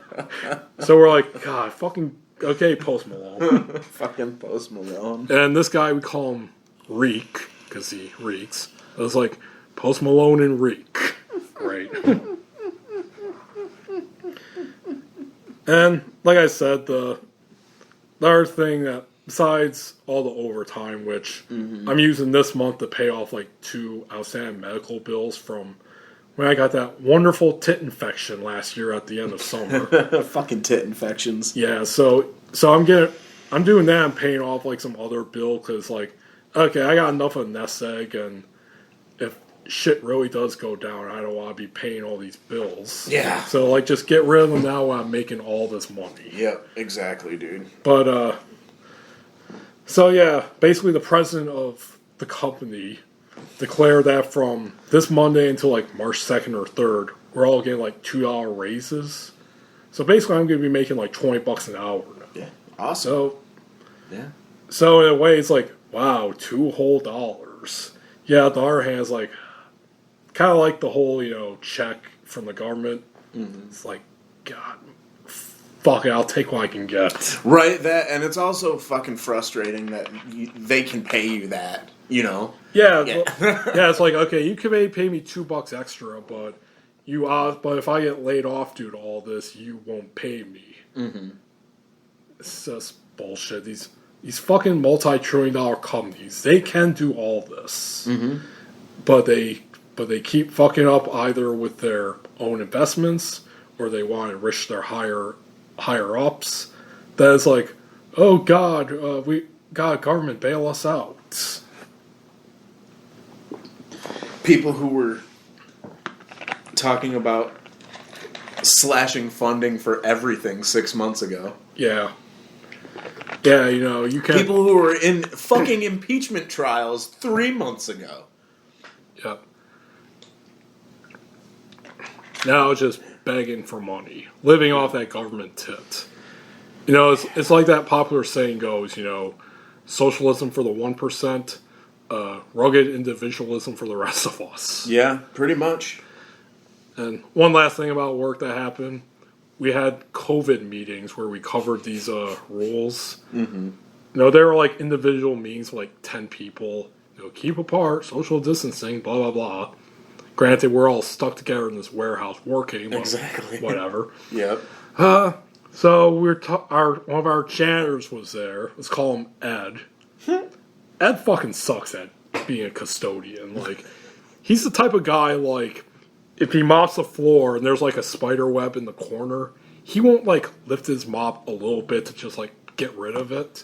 He will just like sweep underneath the floor underneath the spider web. My job's to sweep, not to get the spider webs. Yeah, he also is pretty infamous for refusing to clean parts of the women's bathroom because he's a major misogynist, and I should mention too he's Nigerian. So besides misogyny, he like puts some like religious or cultural stuff of why he shouldn't have to like clean the areas of like tampons and shit. Yeah. Because he believes that women are disgusting and evil when they're bleeding. As a person who was a professional janitor, I can attest that women's bathrooms are fucking gross. Oh yeah, I can too. I clean it up too, but it's like, you know, if I refuse to do it because I said women are disgusting, they would just fire me. Exactly. Well, and that's wrong too. Oh, and he's also pretty famous for sleeping in stalls. Like, he'll clean them, then he'll go take a nap. And oh, what a guy! I've caught him twice snoring. And one of our supervisors, the one we all hate, actually said some racist shit about him when you caught him doing it. He's like, "Yeah, you people like to do this all the time, don't you?" Oh no! So that was a big. No. That was you can't be doing that shit. Yeah, that was a big to do there. But since he's management, he didn't get fired like I would if I said that. Mm-hmm. But he just said, "Yeah, don't talk to Ed again." Very nice. So anyway, we were having the meetings. They talk about like, yeah, we're keeping this place as clean as we can. Ed here is scrubbing like he's never scrubbed before. I'm like, so he's scrubbing for the first fucking time. But then Ed comes in with his own advice. He said, first of all, do not put your hands on the tables. That will make them dirty. I'll have to clean them again. Like during the break room tables. I'm like, wait, you don't want to clean tables? That's why you don't want us to put our hands on them? It's like, fuck you. Fuck you, Ed. Yeah, and then he did some other shit where it's like, it seems more like rather than cleaning to prevent coronavirus infections, you just don't want to do your job. Mm-hmm. And you're just blanking at them. It's like, Jesus Christ. So, in some ways, things are different at the warehouse. Some things are just the same. Yep. All right.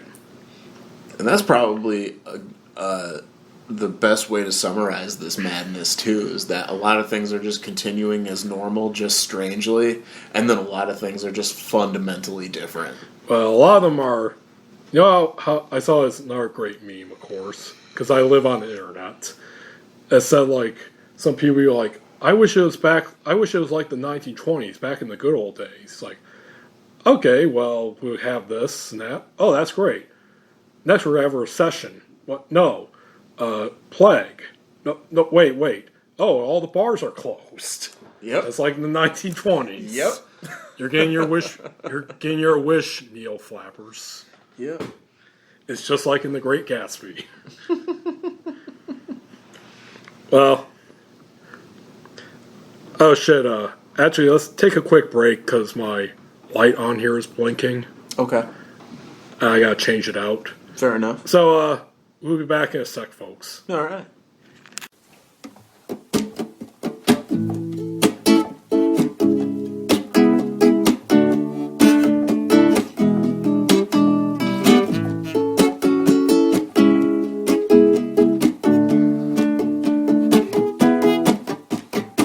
yesterday.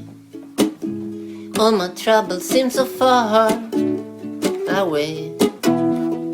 But today I'm in school and fucking sucks, 'cause it's Monday and the teacher says blah blah blah blah blah blah blah blah blah blah blah. Yeah, and I'm looking out the window and the sun is shining out there, and the rabbits are all jumping around, playing with each other in the greens.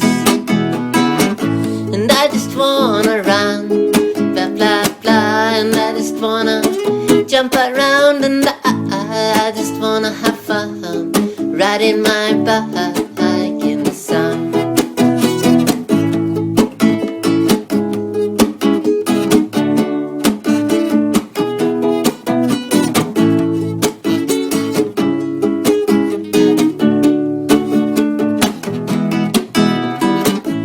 And I ride it past the football field and past the pond in the green where the ducks learn scheme. And yes, I ride it past the factory where Dad used to work before he got a better job in the city.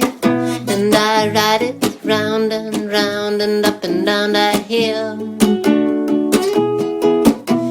And I ride it past the cancer hospital where the sun is shining through the window. And I just wanna run, blah blah blah, and I just wanna jump around, and I just wanna have fun, riding my bike in the sun. Instead of sitting here inside on a Monday, on a Tuesday, on a Wednesday, I'm riding on my bench by Thursday. How would you think that I would feel on a Friday?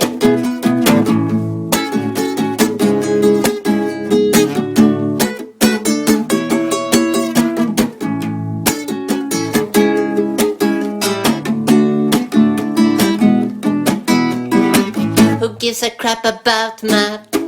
Oh yeah, when I love you and you love me. And who gives a shit about history? Well, there's no history where I now be. And who needs biology? No, not the birds, nor the flower, nor the little bee. And in none of them books that they let me read, there's a description of the way that I feel. And I just wanna run, blah blah blah, and I just wanna jump around, and I just wanna have fun, riding my bike in the sun. Oh, I just wanna run, blah blah blah, just wanna jump around, and I just wanna have fun, riding my bike all day in the sun.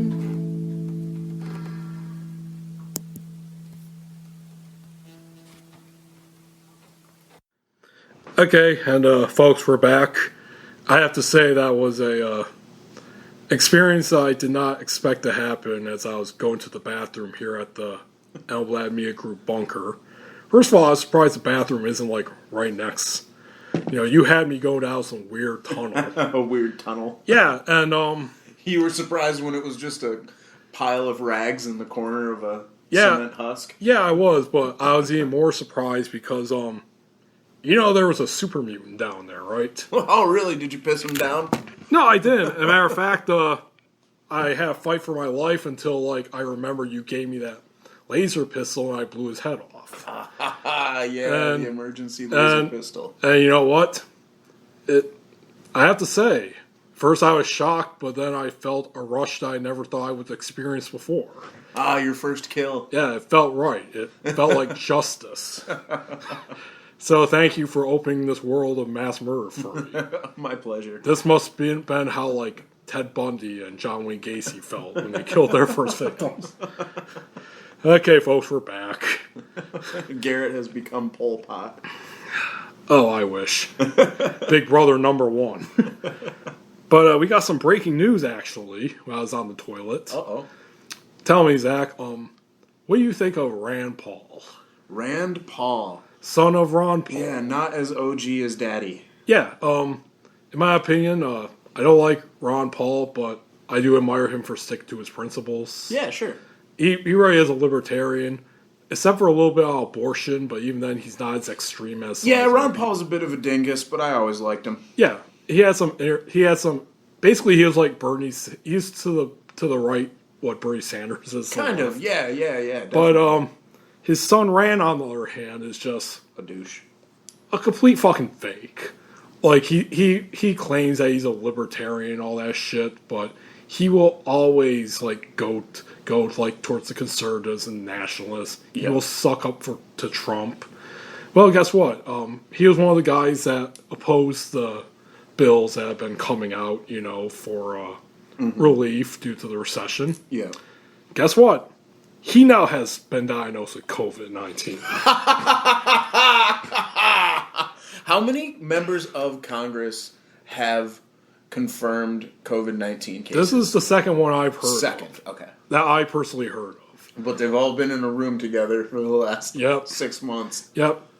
And on another note, remember how the dictator of Brazil, Bolsonaro, now has it? Mm-hmm. The fascist dictator there? Mm-hmm. Yeah, Trump met with him like just a few days prior before he got diagnosed. Excellent. And I guess someone on Mike Pence's response team also has it. Yep, I heard. Remember, this is the Jesus freak who, during his reign in Indiana, allowed basically an AIDS explosion to happen. Because his whole thing was like, don't fuck each other in the butt and pray, I guess. Yeah, Mike Pence.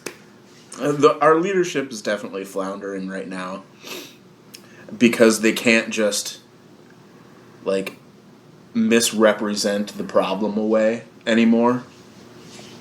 And it's really starting to show. Yeah. All right. And when I was on the toilet there, I was looking at some stuff.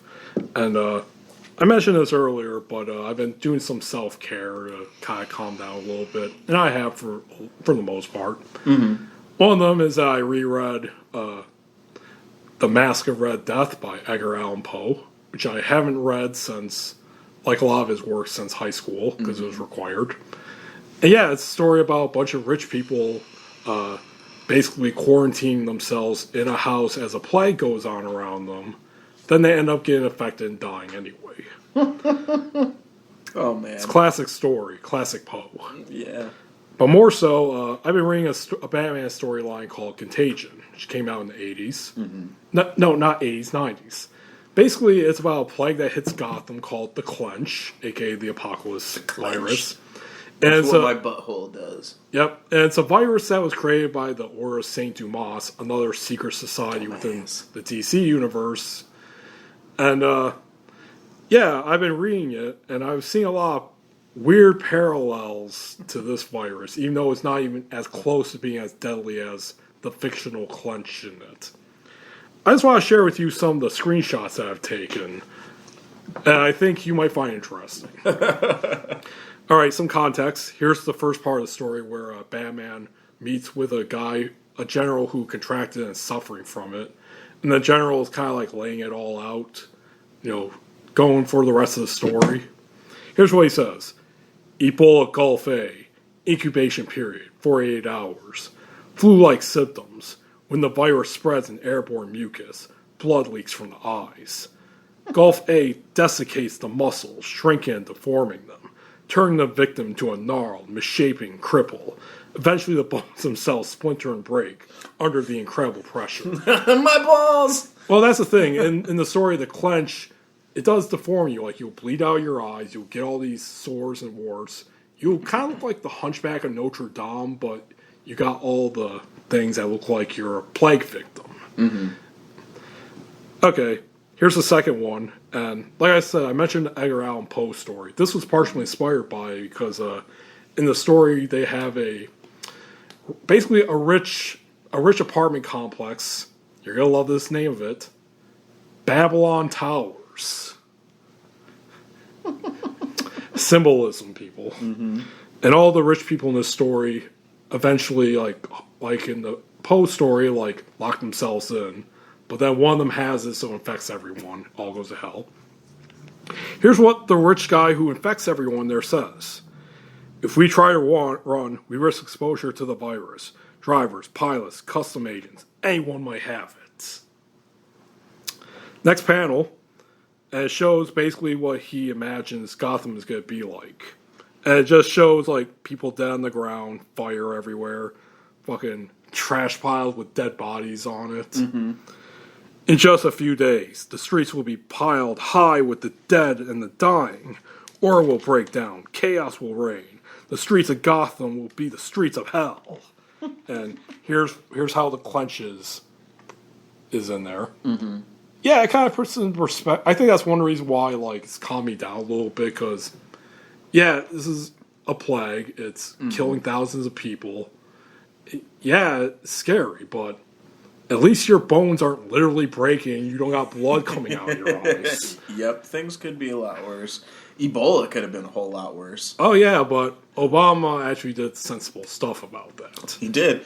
Instead of firing his entire pandemic team. Yeah. Yeah.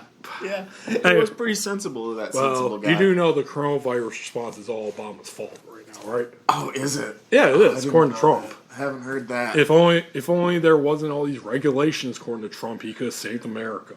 Now we're all doomed. Lord. Anyway, here's another panel where Batman meets up with Gordon in his house. Gordon, in this storyline, is not the commissioner. Like, he got ousted for some other idiot. Mm-hmm. Gordon kind of says how I feel. All right? This is a nightmare. And just like a nightmare, there's nothing I can do. That's really how I feel. Like, yeah, dude. Like, there's nothing I can do. Like, I'm watching everything collapsing around me. Mm-hmm. Yep, there is nothing you can do except for not be part of the problem, but also you have to protect yourself. I mean, technically, like I said, us meeting right now means you and I are spreading the virus. Which, by the way, because we're young and healthy, we're apparently we could be what's the word? Asymptomatic carriers. Yeah. So you and I could be literally killing people right now. We could be, but there's which is another reason why I'm afraid with all this social shaming. Like, how long are you till you see someone walking around and you think they're a carrier? That's what I mean, dude. That's what I'm concerned about. Like, do we just shut down society? Like, I don't know. There are currently 0 confirmed cases in the county of Kalamazoo. Yep. Like, it's not here. Yep. You know what I mean? We got in Kent County. I think we got like 5. You do. So I think there's even been 1 death in Grand Rapids. Oh, yeah. Oh, there has? I believe so. Oh shit. Yeah, but yeah, glad you were able to meet me today. Yeah, of course. I mean, I just don't want to. I don't want to shut down my life, and I guess maybe that's selfish or irresponsible. But also, like, if society's gonna crumble, like, I will certainly task myself with being part of the, like, A team of fucking throwing it back together. Like, that's what I'm just not the type of person that wants to hunker down. Don't you love it when a plan comes together? Well, I'm just saying, dude, like... Another one of my favorite podcasts, Street Fight Radio, Brett and Brian, they actually talk about on their latest one, because they're meeting in the basement for their basement show. Mm-hmm. They're like, well... Kind of like what I just said, like, well, we're kind of putting ourselves and people in danger by meeting up right now. And I think it was Brett that just straight up said, well, you know what, in some cases, you know, there's some people that if we're going to go down, we're going down together. Yeah, I kind of feel the same way with those. Exactly. And we kind of had the same conversation at our little jam group on Friday, like, hey, we're kind of being dangerous right now, like, as you're acknowledging that, and, like, almost in a way it feels like I'm part of, like, a, like a ragtag band of people, you know what I mean? Like, you get together because you still, like, people need to talk their way through this. Like, you can't just completely isolate. Like, we built an entire society over thousands of years with all these buildings and fucking civic performances and stuff that happens, and it's just all getting canceled. And, like, do we really want that to happen to what we've built for thousands of years? Like, I disagree. I don't think so. Yeah. So I say it's pretty fair that I do not want anyone else by my side if I'm dying of a plague like you. Yeah, dude, I'll fight. With that said, come here, you handsome so-and-so. Let's kiss. No contact, social distancing. God damn it. Okay, to continue with the panels, here's another one that shows a guy at Mercy Hospital covering up a dead person. Hospitals are now overwhelmed by the influx of those who have contracted what is commonly known as the clench. That's the thing, too. They gave it a cool, deadly name in this one. Yeah. Here we got like COVID-19. Yeah. Or if you want to be really racist, Chinese virus or Kung flu. Wuhan flu. Yeah, Kung flu. That's what my buddy was calling it when we were in Colorado. He's like, "Don't get you the Wuhan flu." And then he lives in Seattle, it's like, and everything got shut down. He texted me the other day. He's like, "Well, Wuhan flu got us, dude." Yeah. You know, I can see that too going about as good as like the gay disease. Yeah. With AIDS back in the 80s. Oh, not a Batman panel, but from NBC News, that straight up has this headline: "This system is doomed. Doctors, nurses sound off at NBC News." And it showed all these doctors with like different types of masks, and yeah, I think the one on the far left is like a welder's mask of some type. It's a face shield, definitely. Yeah. So that's what we have to do. Like, how many? Like, can you imagine if like you get it and like you see your nurse with like a fucking helmet that they wear on their motorcycle, right? like in E.T. and everybody like seals off the house and they're all wearing suits. One guy is like a huge Daft Punk fan. He wears like a Daft Punk self-made Daft Punk helmet. I'm okay with I got this off Etsy. the apocalypse fashion though. Yeah. I really want to start wearing fucking like leather floor length trench coats and stuff. Dude, again. we wish we could look as cool as like Mad Max. Yeah, I'm way too fat to look cool. But you and I are gonna like go outside and see some jerk offs trying to get toilet paper while they're dressed up like Slipknot. Someone in my neighborhood has like 4 giant, like, you know, the boxes that fit on a pallet, and it's like a cardboard sleeve that, like, they have literally 4 of those full of toilet paper in their garage. And it's like, dude, those are the fucking disgusting people that are going to try to go sell that shit in the local grocery store parking lot. Yeah, you seen it already. I think it was like down in Tennessee. Guys like, I have nowhere to sell this hand sanitizer. I'm so fucking happy that those people are being publicly shamed, dude. Fuck them and their entire stockpiles. Yeah, dude. If anytime we need a guillotine more than anything, fuck these people. Yeah, dude. The people who are trying to profiteer off this, like, it's funny because I really do like Gary Vee, but a lot of people were talking about retail arbitrage in the weeks leading up to this, and the virus profiteering of toilet paper and hand sanitizer and personal protective equipment. Yeah, dude, they're all scumbags, and like those are the things about our society that I hope this event makes us lose, because that shit is fucking really disruptive. Well, speaking of disruptive, back to the panels. Here's another one where finally the residents of Gotham decide to converge upon Babylon Towers, and they want to kill the people inside because they think they're spreading the plague. Mm-hmm. You know, not far off of what I would like to do. Right, eat the rich. And here's what one of the guys says when Batman gang stops them. "No, the city's dying. It's all the rich guys' fault. They're killing us. It's only fair we should make them pay." Where you heard that before? Right. And finally, the last panel, kind of like the Gordon panel, it also sums up my thoughts. For context, they do like a part of the story where Poison Ivy, who's this character who's immune to everything, because she's a living plant contagion. Batman has her sneak into Babylon Tower with what he thinks might be a cure to like give to the people, and of course she like fucks up and like makes people pay her money for it and shit. And this section is like narrated by a famous author in Gotham, not unlike the guy who's currently hosting this podcast. What about Biff Tannen? Oh God, that's another. God, that was one of my favorite memes. It's like a comedian saying like, "Isn't everything so fucked up right now?" It's almost like Marty McFly actually fucked his mom. Yeah. Anyway, so the story goes on, and the famous author dies despite his best efforts. You know, he gets the vaccine, but it doesn't work. He allows himself to be kissed by Poison Ivy, and that doesn't work. He dies in the end. What does he say his last thought in the panel? And somehow, I don't think God cares. Wow. That's how pessimistic I've been. I don't believe in God, but that's what I'm thinking. Dude, yeah. I mean, especially in times like this, it's pretty difficult to do that. All right. Yeah. All right. There's 3 other things I'd like to talk about. Okay.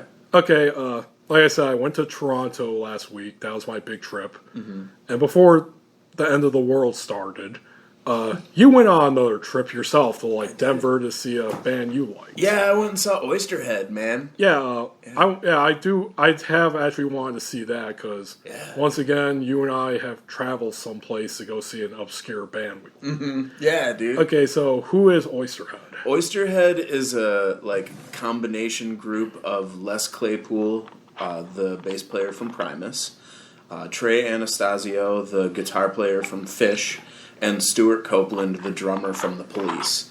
So it's basically like a super group, and they got together in 1999 and made a one-off studio record and played a few shows. And throughout the preceding 21 years, they just get together every once in a while, play a few shows when their schedules allow.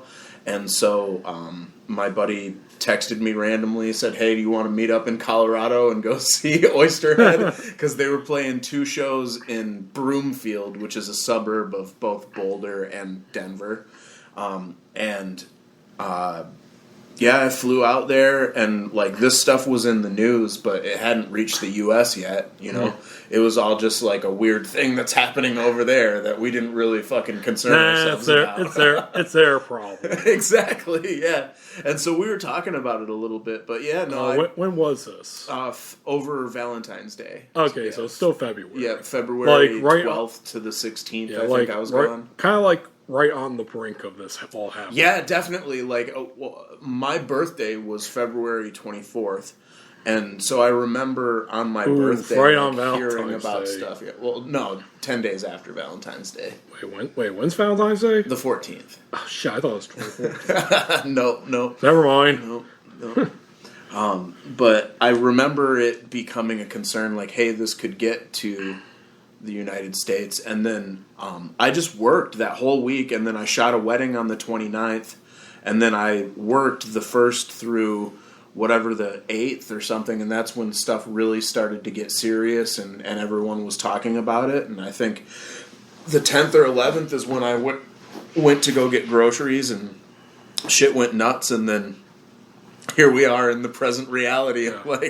So, I mean, it happened pretty quickly afterwards. And, I mean, if that's the last trip I ever get to take, I actually met the guy that, Hooper Felonius from my 3rd book, Borderline Vagabond. That was the first time that I was able to see him in person since I wrote that book. And he's my partner in crime in that book, the person in reality, And it was good to see him. It was good to connect, and if that's the last trip I get to take for a while, it was time well spent for sure. Yeah, I don't know, dude, if we're on lockdown, me being a traveling personality and globe-trotting filmmaker, man, those days might be over with for a while, which is a shame. Yeah, so how was the show itself? The show was great, dude. The production was fantastic. The sound was good. There was a lot of audience participation. Everybody was real happy to be there. The venue managed everything really well. Colorado's just awesome in general, so we were able to walk from our hotel to the venue. So we didn't have to drink and drive and everything. Yeah, it was cool. I went to the closest dispensary to the hotel was a quarter mile away. And I got 20 joints for $30 or something. Yeah. It was an incredible. It was a lot of weed for a little bit of money, and you smoked that all before you came home? Yeah, dude. Yeah, we smoked 4 or 5 joints a day. All we were doing was walking around parks and stuff and just talking about the old times, man. Just being old men, going out to lunch and shit. This may seem strange, but I got a premonition that shit's about to go bad. Nah, you're just thinking. That's just the weed's Elmblad. Well, everything's going to be just fine. he does some pretty advanced like infrastructure level government work, and he was tuned in to this like that. He was telling me, he's like, man, things are gonna get nuts. Like Asia's fucking locking down right now. Like he's like, I'm in Beijing like 3 or 4 times a year at a minimum, and like I'm not gonna be able to do any of those things.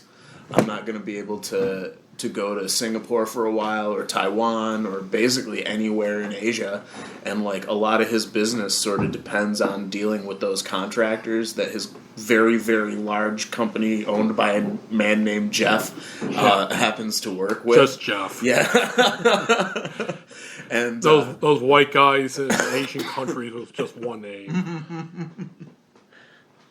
No, I mean, we're talking a very, very, very large and well-known business with an owner named Jeff, a particular trillionaire that everyone is familiar with.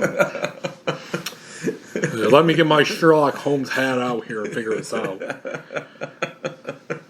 Yep, his last name rhymes with pesos. Well, I know he exploits people who use pesos. He sure does. But and anyway, like there was definitely rumors about this stuff going on. The show was great, dude. Les put on a good show. It's good to see Trey healthy and still making the magic. Like Stuart Copeland, the same. Good to see him healthy. I mean, that guy's like in his 70s. He was playing with Sting and shit. Like back when making music was hard work. So those dudes were really impressive to see. It was an amazing show. I'm mostly sober these days, so I got to like really enjoy it, like not be completely. I mean, I was high as giraffe pussy, but I guess I should just quit talking about that. But at least I wasn't drunk. You know what? I was thinking about like something like to title this episode. I was gonna say like Contagion with Zach Elmblad. You know what? That's the new one. High as giraffe pussy with Zach Elmblad. That's fine. Anchor will really approve of that title.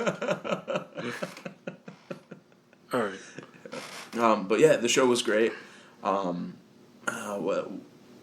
What else? You said you had 3 things you wanted to talk about. Was that just 2? 2 more. 2 more. Okay. Okay. So, as with you, I believe that we're probably gonna be like Italy eventually. Like they would probably lock everything the fuck down. Presumably. They have police checkpoints and shit. Yeah. Strangely enough, here in Kalamazoo over St. Patty's Day weekend, you kind of had a test run in a way. Sure did, yeah. Well, see, that's what's truly scary about declaring national emergencies is because it just opens up a bunch of avenues for civil rights to be completely trampled on. Well, yeah. Well, I got the news story here from the main propaganda creator around here at the Kalamazoo Gazette. Here it is. Police zone, air quotes, in Kalamazoo keeps St. Patrick's Day parties quiet amid coronavirus concerns. Apparently that honestly passed without much incident. I was actually really concerned leading up to that because, what they were saying is that if you don't have an address in the Vine neighborhood, then you won't be able to get into the neighborhood. But a lot of those kids don't make their houses their permanent address. Well, let me just read this quickly. It's a small article. All right. And first of all, there's a picture that shows off of, Drake Avenue near WMU, the old Go Tavern. Mm-hmm. As you can see, there is indeed a police checkpoint. Yeah, definitely.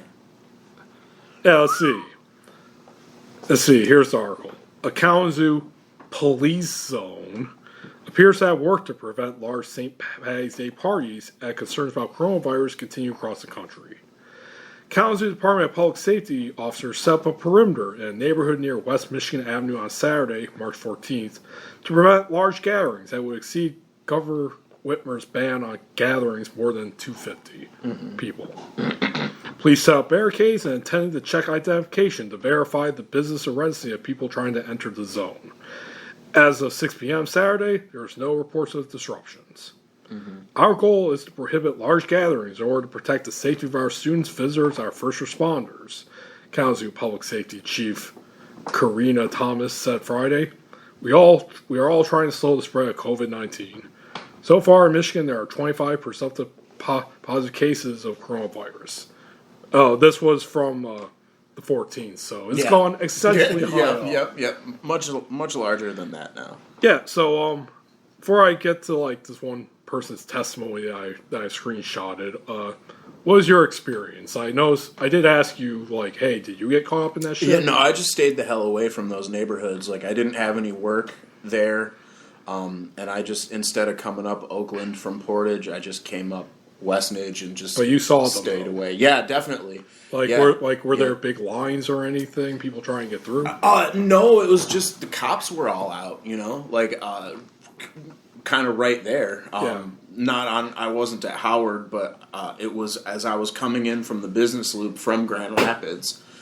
You could see that parts of Stadium where like Rupert's was and where the actual stadium is. So like downtown Kalamazoo, northern western campus. Like there was definitely a bunch of cops out, and I was like, oh well, I'm gonna turn left. Do you notice the cops like? Were they dressed in a particular manner, like they wear masks or gloves? No, I SWAT didn't gear? see any of that. No, it was just cops parked like in the same way as if they were going to shut down a block to search for somebody. Okay. They were across the road, and it was clear that you had to go through that line of cops to get to the other side of that line of cops. And I was like, I ain't doing that shit. Well, here's from a friend of a friend. I'm not friends with this person on Facebook, but their wall's open. Okay. They made a post about it because they hate cops too. Mm-hmm. They got a friend who also hate cops who had to go through there. Here's her experience. Oh, boy. They tried to tell me I couldn't come to my house after work because it wasn't in my ID. Remember, folks, Kalamazoo is a college town. Western Michigan University, Kalamazoo College, K College. So... yeah, that's one thing is that often you're not going to have you might not have your address on your ID because you're very fluent, you moved everywhere. I lived in the Vine neighborhood for 10 years, and I never once had my permanent address listed as any one of those houses. Nice. Yeah, never. Yep. So let's see. Not trying to be a dick, but who changes their ID every fucking time they move? Exactly. I got hot because my dog is at my apartment. Eventually, she let me through, but was like, fuck y'all. This shouldn't be illegal at all. Mm-hmm. Let's see. Her next one. And this woman, I guess, dealt with a lady cop. Okay. So let's see. She said, if you don't have anything that says you live there, you can't come in.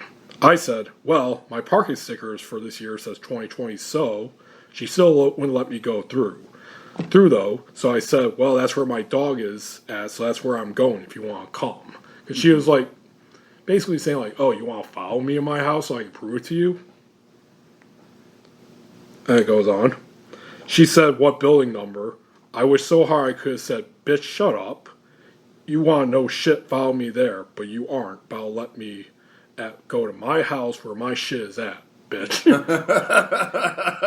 Yeah, exactly what I was worried about. Also, she has periods. Also, period. I just moved there 3 weeks ago. Mm-hmm. So yeah. Apparently, it didn't go as bad as it could have, and that's my big fear about it because honestly, police in China could be hard because China's authoritarian, dystopian. Yep, ours have tanks too. Yeah, and our police are fucking crazy. I don't know how it is with Italy, but I'm sure there are bastards there too. But the cops in our country are fucking gang members. Mm-hmm. They will fuck you up. They will kill you. They will, and they'll get away with it too. Like 007, they have a license to kill. And here in Kalamazoo, they're particularly bad around here, particularly to the poorer populations, people of color on the Edison neighborhood and the north side, and of course, college students and just young people. Mm-hmm. I mean, when I lived here in the Vine neighborhood, this kind of like really personally opened my eyes for me. There was like a guy up above me who like has girlfriend who was like an older woman. Like, they look like a mother and son couple, but they were a romantic couple. Cougar catcher. Yeah, dude. No, she was not a fucking catch, dude. not even close. Not even near GILF territory. But dude, this guy was a fucking nut job. Like, he would always scream and was like stomping around like, you're a fucking liar! Stomp around. Wow. And I called the cop 3 times. 2 for just general noise disturbances, like, hey, it's 3 in the morning, I'm trying to sleep, this guy's stomping everywhere. Mm-hmm. Then the 3rd and final one, I thought he was, like, actually beating the shit out of her. Wow. So I call, like, hey, this guy's beating the shit out of her. And they're like, sir, that's an argument, not abuse. I'm like, I don't care how you fucking define it. Send someone down here. Wow. All 3 times. They never sent a person down. That's crazy. But you know what?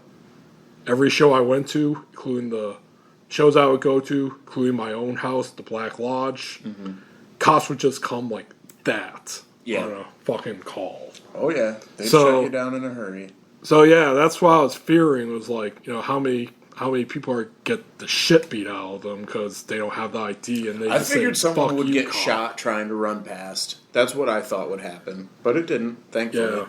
So, in a way, I think this is kind of like a soft run, a soft preview of like what's to come. Definitely, dude. And especially if we follow like apocalypse movies, zombie films and that, I could see them freaking the fuck out.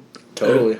And just like shooting people if they like dare cross a line or, you know, or one of the, as we know, cops love to yell, stop resisting as they beat the shit out of you. Yes, they do. Can you imagine like saying like, don't move an inch. Wait, I haven't moved anything.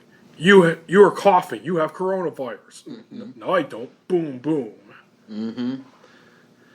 So, yeah, that scared the shit out of me when I read that in Kalamazoo. Here in good old Kalamazoo. Definitely. And I don't even get why. Like, they said, like, it's to break up parties. They're proficient in breaking up parties to begin with. I know. It's like, why are you... I've never seen them block off streets for that shit. It's like, what was stopping you now? You couldn't just pull up and threaten people? I think part of what it was is that, like, when they canceled school that Monday... There's also that city emergency declaration. I think that was another reason, too. And cops were just like, fuck yeah, bro. Do whatever we want. We have carte blanche. But, a bunch of people went out to the bars and shit, so they're like, well, we're going to close bars. And then they're like, well, all these fucking kids are just going to party by themselves anyway, so we got to make sure that no one's getting in large parties. And I mean, that's the problem with all this stuff, dude, is you can see the rationalization of it, but also it's like you don't want that to happen. Like, you don't want there to be police zones in your fucking town, but you also want a measured response to an international pandemic. Like, this is exactly the type of situation where we need to be really, really vigilant about, like, what we're letting authorities get away with. I know. I still maintain the position that if we had the social safety nets, as many European countries have, and if they would stop shit like evictions or even paying rent or paying bills, people would stay inside and do shit. The problem, though, is, like, now if you just blanket suspend evictions, what if somebody's, like, fucking wrecking up your house that you own? I guess so, but it's one of those where it's like, oh, fucking well. Yeah, I guess. I mean, not saying you're doing this argument, but that's always like the argument against like any kind of aid that I hear, whether it's like welfare or even like emergency aid to like, let's say Flint. They're like, well, see this picture of this person stocking water and selling it. You know, this is why we shouldn't give residents of Flint anything, because they do this. You know, it's that argument of like one asshole, you know, ruins it for everyone, even though the people saying that were kind of like looking for an excuse to begin with. Right. Yeah, again, not saying you're doing that. All right, well, you got a watch phone? Yeah. Sorry, just business stuff. Yeah. That's pretty impressive. Like, I couldn't read it, honestly, but I could clearly see the message. Yeah, definitely. It's really nice for when I'm in basically a situation like this, or when I'm out working and I get a text, I can kind of look at it discreetly. Okay, brother. Last thing I want to talk about before we both go out in the world and just infect it with our bullshit. Because again, us meeting here is a very bad thing. we are literally bringing down humanity's downfall. Mm-hmm. It's a favorite subject of ours, some we mention in every episode that we have. Okay. Can you guess what it is? No. Shame on you. I can't believe you don't remember this. Conspiracy theories. Oh, okay. Fuck yeah. All right. Yeah. Hit me. Rolling Stone has a great article that I found that kind of like summarizes up all the popular ones right now. Mm-hmm. I am not going to go into like deep QAnon bullshit because fuck QAnon. It's just, it's basically a wannabe anonymous, and it's to conspiracy theories what astroturf stuff is to movements. Mm-hmm. It's astroturf and conspiracy theories. But so I'm not going to like melt my brain by totally dipping into all that shit. Mm-hmm. But here's Rolling Stone, some of the popular conspiracy theories. They're just listing them. You ready? Mm-hmm. Okay, stop loading. Fuck. Like this phone, but come on. Mm-hmm. I am in the middle of a pandemic talking about conspiracy theories. You have to load properly. God damn it. Load these pages faster. God damn it. This is a white person problem I will not abide by. Okay, here we go. 1. The government introduced the coronavirus in 2018, and Bill Gates was somehow responsible. Okay.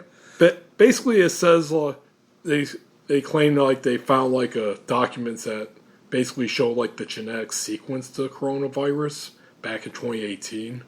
So now it's being self-manufactured, and rich guys like Bill Gates are making money and spreading their influence by helping to spread it. Wow, it's really interesting to specifically cite Bill Gates because he's spent like millions and millions of dollars to avoid something like this specifically. Yeah. Like, and that's why his name is associated with pandemic outbreak, is because he's trying to fucking stop pandemic outbreaks. But what if it's the opposite? What if he's actually doing it? Sure, okay, all right. Coincidence? I think not. Right? No, man, that's really crazy. Like, I don't know if you want to pick a like dastardly, villainous multi-billionaire, I think Bill Gates is at the bottom of that list, honestly. Oh yeah. There's way more millionaires like Bezos and Zuckerberg. Yeah, dude, those guys are the fucking villains. And of course, good old George Soros. He will. Yeah, Jeffrey Epstein. Well, the coronavirus didn't kill Jeffrey Epstein. We know that. But I think history will remember it that way. Yep. It killed the meme. Yep. Also, no, I still seen plenty of stuff about that. Okay, good. Usually it's just the typical stuff like, remember, wash your hands, don't touch your face, and Jeffrey Epstein didn't kill himself. Dude, so update on that. I've listened to many podcasts. Oh, you have? Yeah, about Jeffrey Epstein. I think he killed himself. Oh, really? Yeah, dude. I think that guy probably fucking hung himself in his fucking jail cell because he didn't want to fucking be in jail. That's my assumption. I personally think that Courtney Love killed him.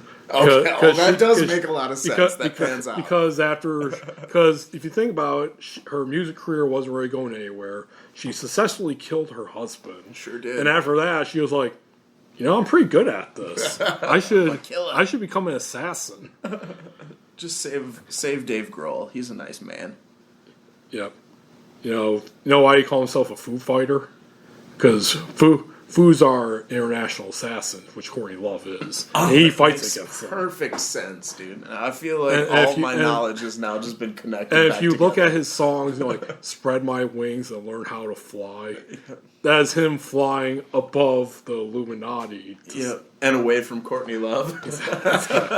Okay. Anyway, so of course, this is going on in QAnon anti-vaccine groups. So, and of course, Bill Gates also has the vaccine, and he will introduce the vaccine when the time is right and make a lot of money off it. And then he's going to buy the next Wu-Tang record.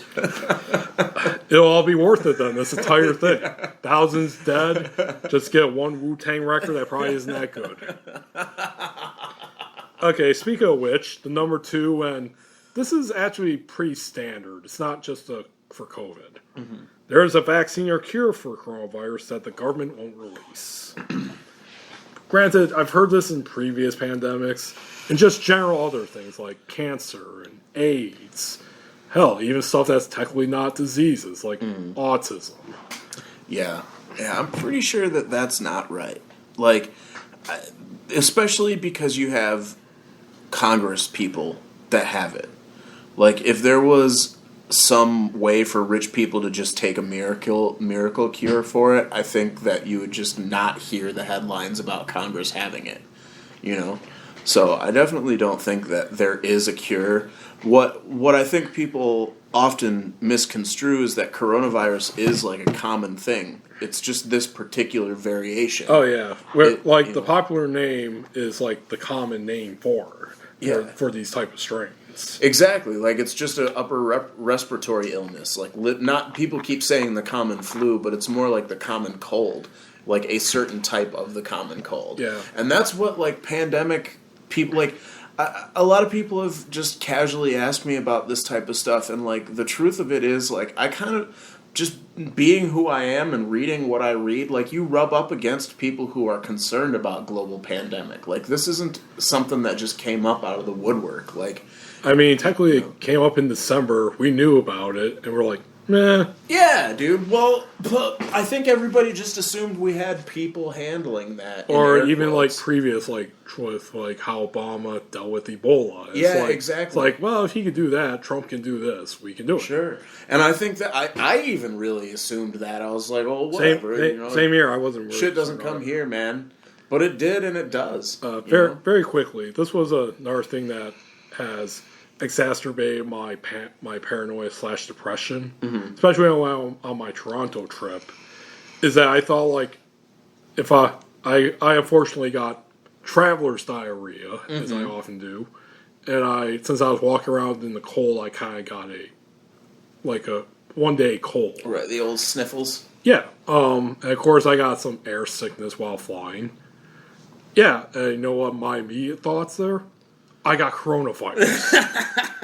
That's another thing that has pissed me off. Is like I would get these little common things, and I would start freaking out thinking I got infected, even though they're not like the symptoms. Yeah, dude. Every time I sniffle and snuffle and cough, I know the big symptoms are fever, dry coughing, and hard to breathe. Those are like the big 3 right there. Yeah.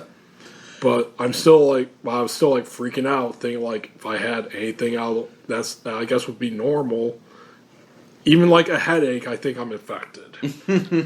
That's part of what was bumming me the fuck out. Yeah.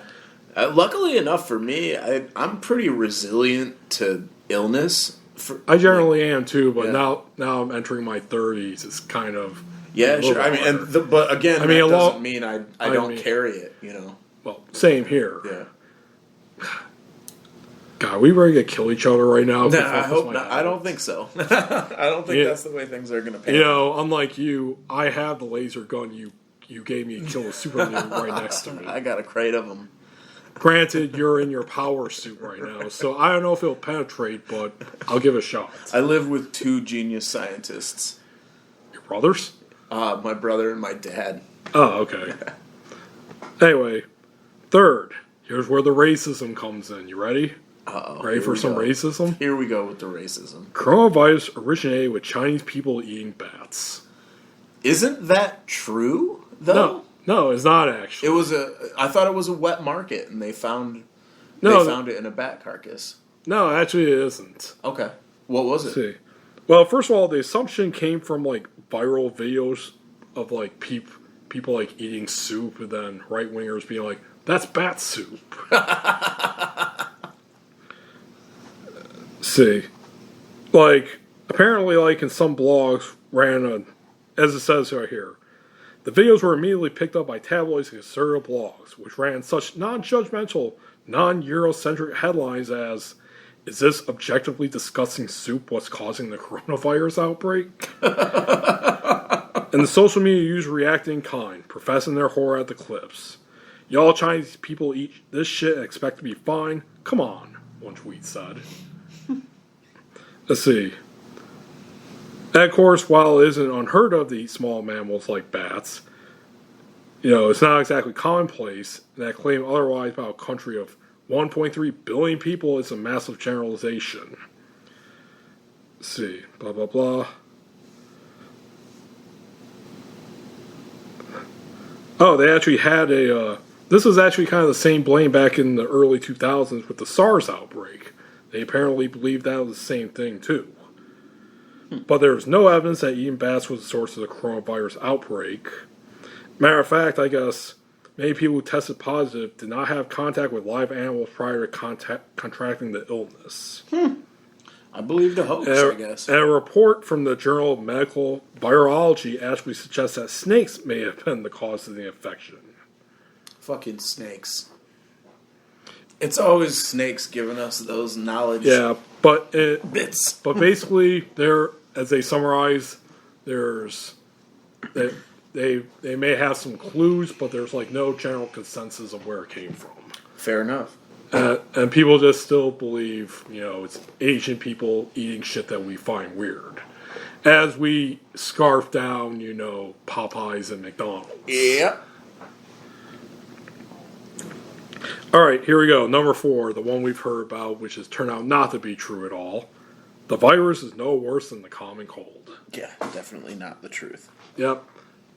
Yeah, I have loved seeing that because you can basically add on anything you want that has apparently killed more people. Like, the flu has killed this many people per year, but you don't see anyone freaking out over that. Mm-hmm. But you do.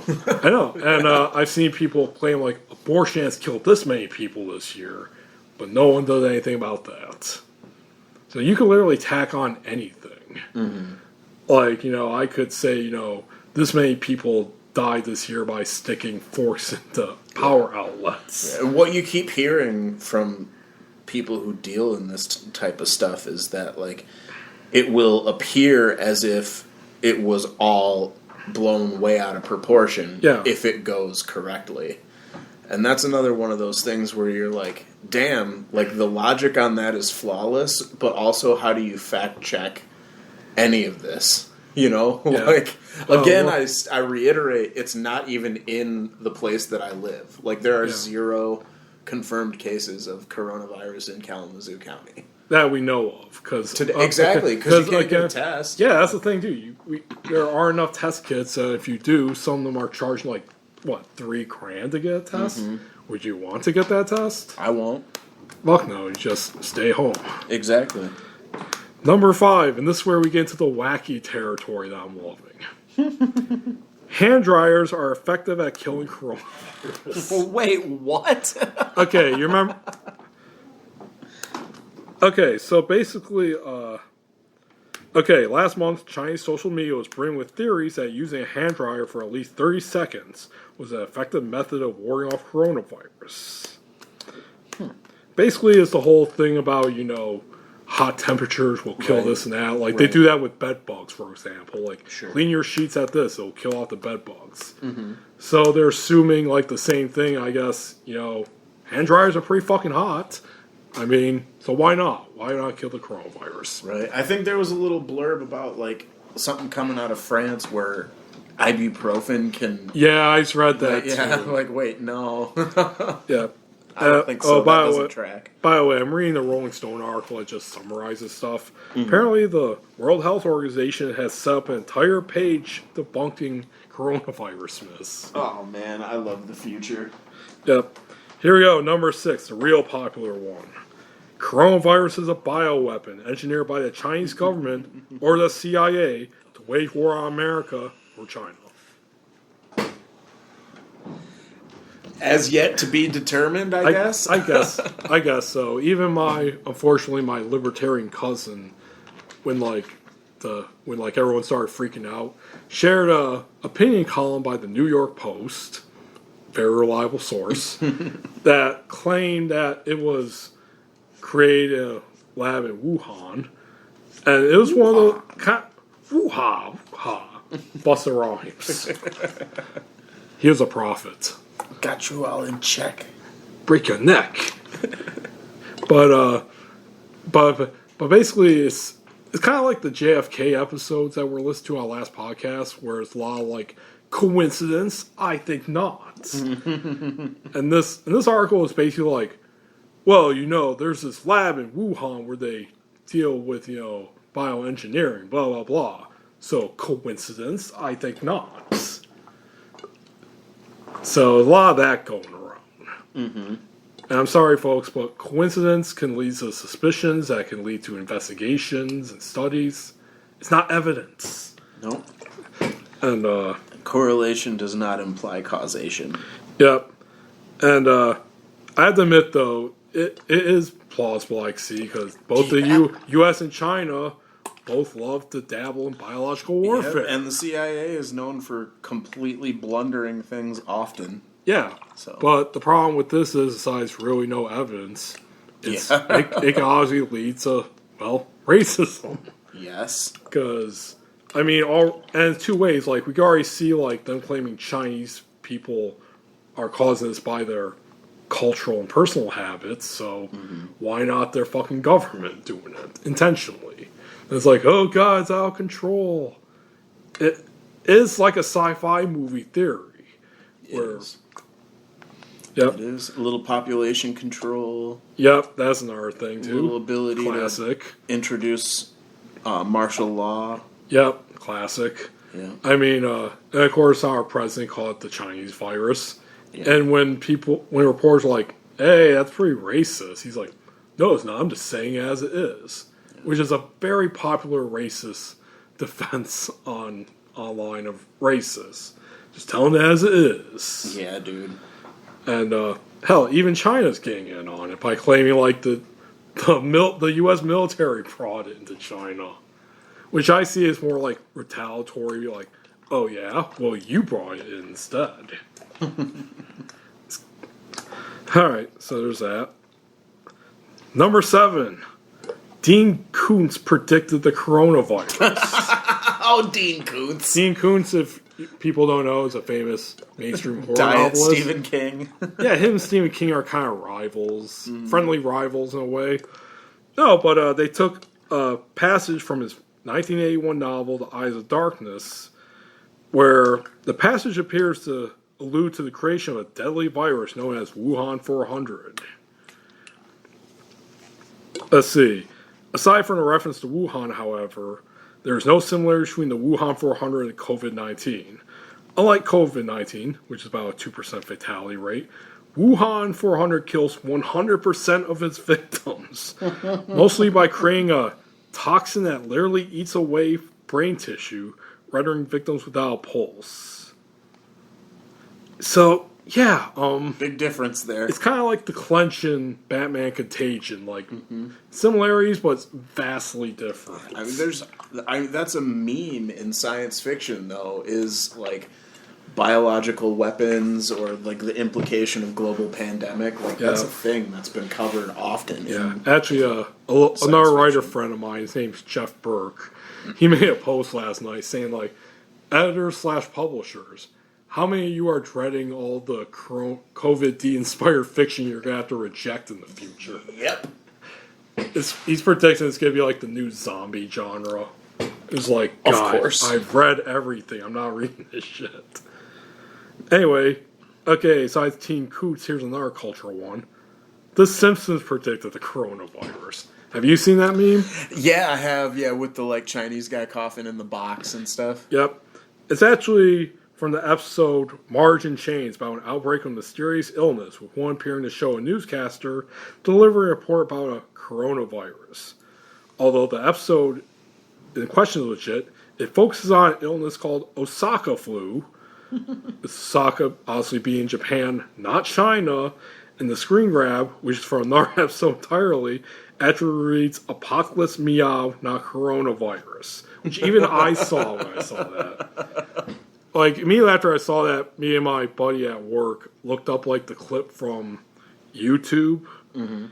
It's hilarious. Like, in a long time, it was like a long time since I actually laughed that much at The Simpsons. Mm-hmm. Actually, here, have you seen the clip at all? No, I don't think so. Oh shit, let me look it up here. You're gonna love this. Like, it also, of course, reminds you how funny The Simpsons used to be. Oh yeah, dude. What the fuck? YouTube. Dun, dun.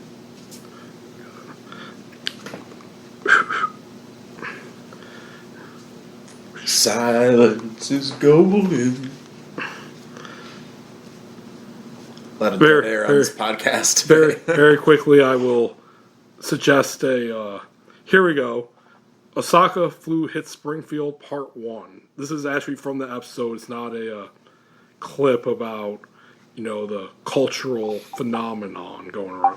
Mm-hmm. All right, you ready? Yes. Gotta get a juicer. Gotta drink juice. Lose weight. Won't get chest pain from answering the phone anymore.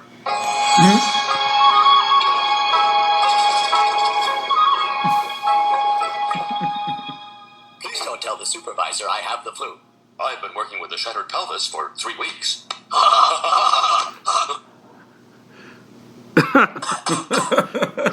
Oh, there you go. He tapes up the box where he coughed into. Oh, my juice loosener's never 68 weeks later. Hey, Dad, this came for you in the mail. Here it goes. Extra special hug ready. I bought you a new juicer. Good Lord. Flu germs entering every orifice in my head. Happy birthday. Happy birthday.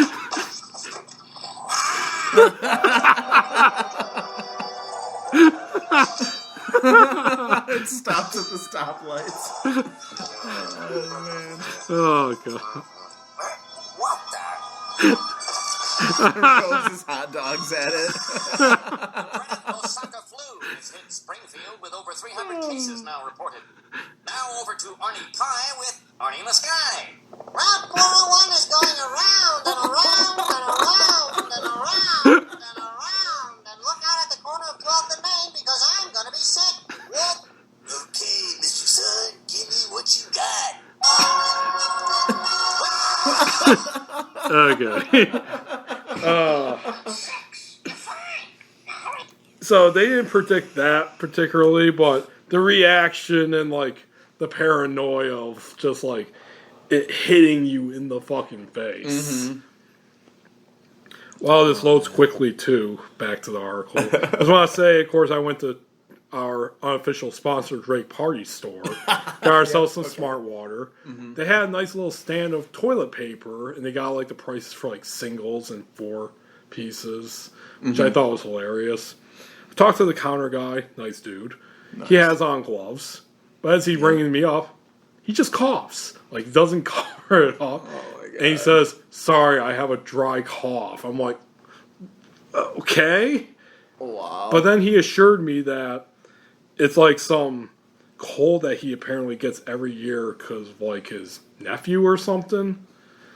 Sure. But then he doesn't cough at home, but when he gets to the party store because of how old it is and ventilation, dust and all that, it causes him to cough more, which he does not cover up. This convenience store worker must have medical training. Yep. And it's conveniently a dry cough, which is one of the symptoms of coronavirus. Wonderful.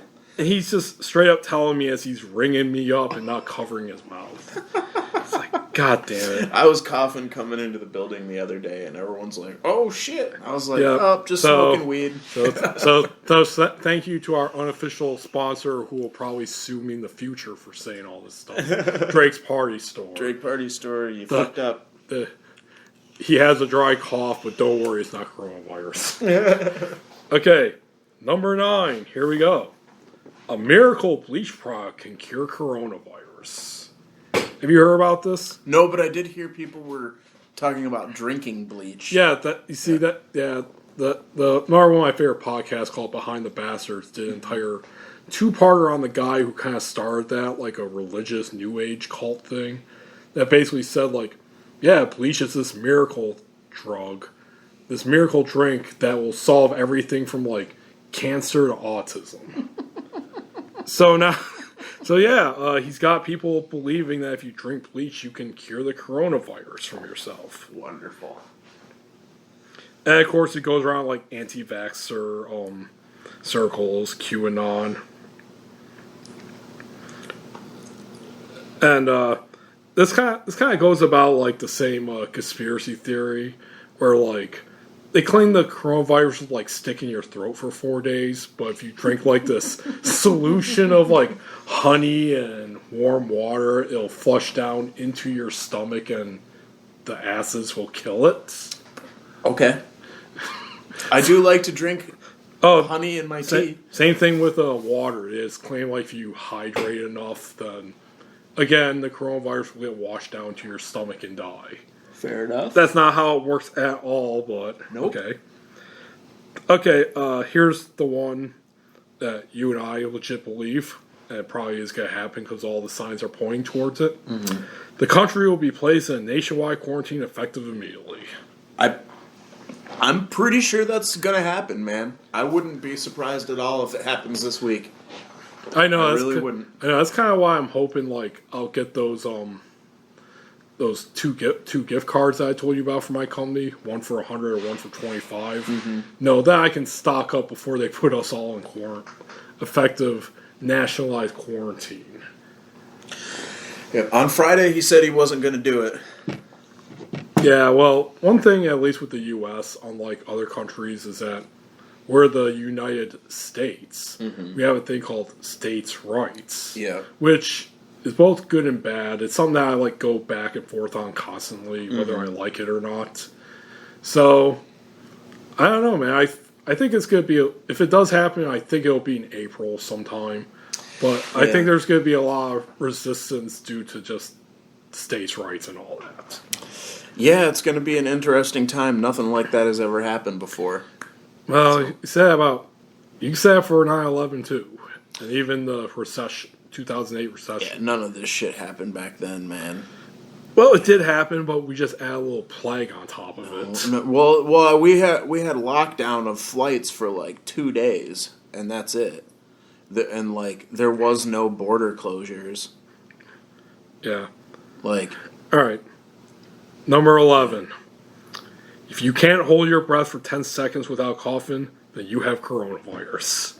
That's pretty ridiculous. Yes. This kind of comes out like, well, there are enough tests in America and they cost this much and that, so how can I test for myself? Mm-hmm. Well, if you hold your breath, because, coronavirus is a respiratory thing. Yeah. So it's like, if I just hold my breath, and if I can't do it regularly. So there's that. Have you tried holding your breath for 10 seconds? I was gonna say we could try this right now. All right, let's do it. All right, so we're gonna start in 5, 4, 3, 2, 1.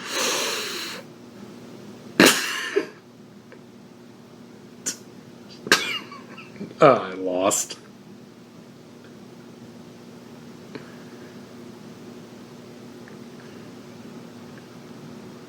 That was 15. I immediately lost. Yeah, you're cracking up over here. Not because You've got coronavirus. It spreads through laughter. All right, I'm going to try for real, okay? Hold on.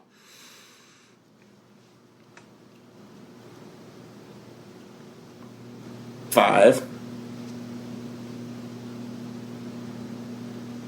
10.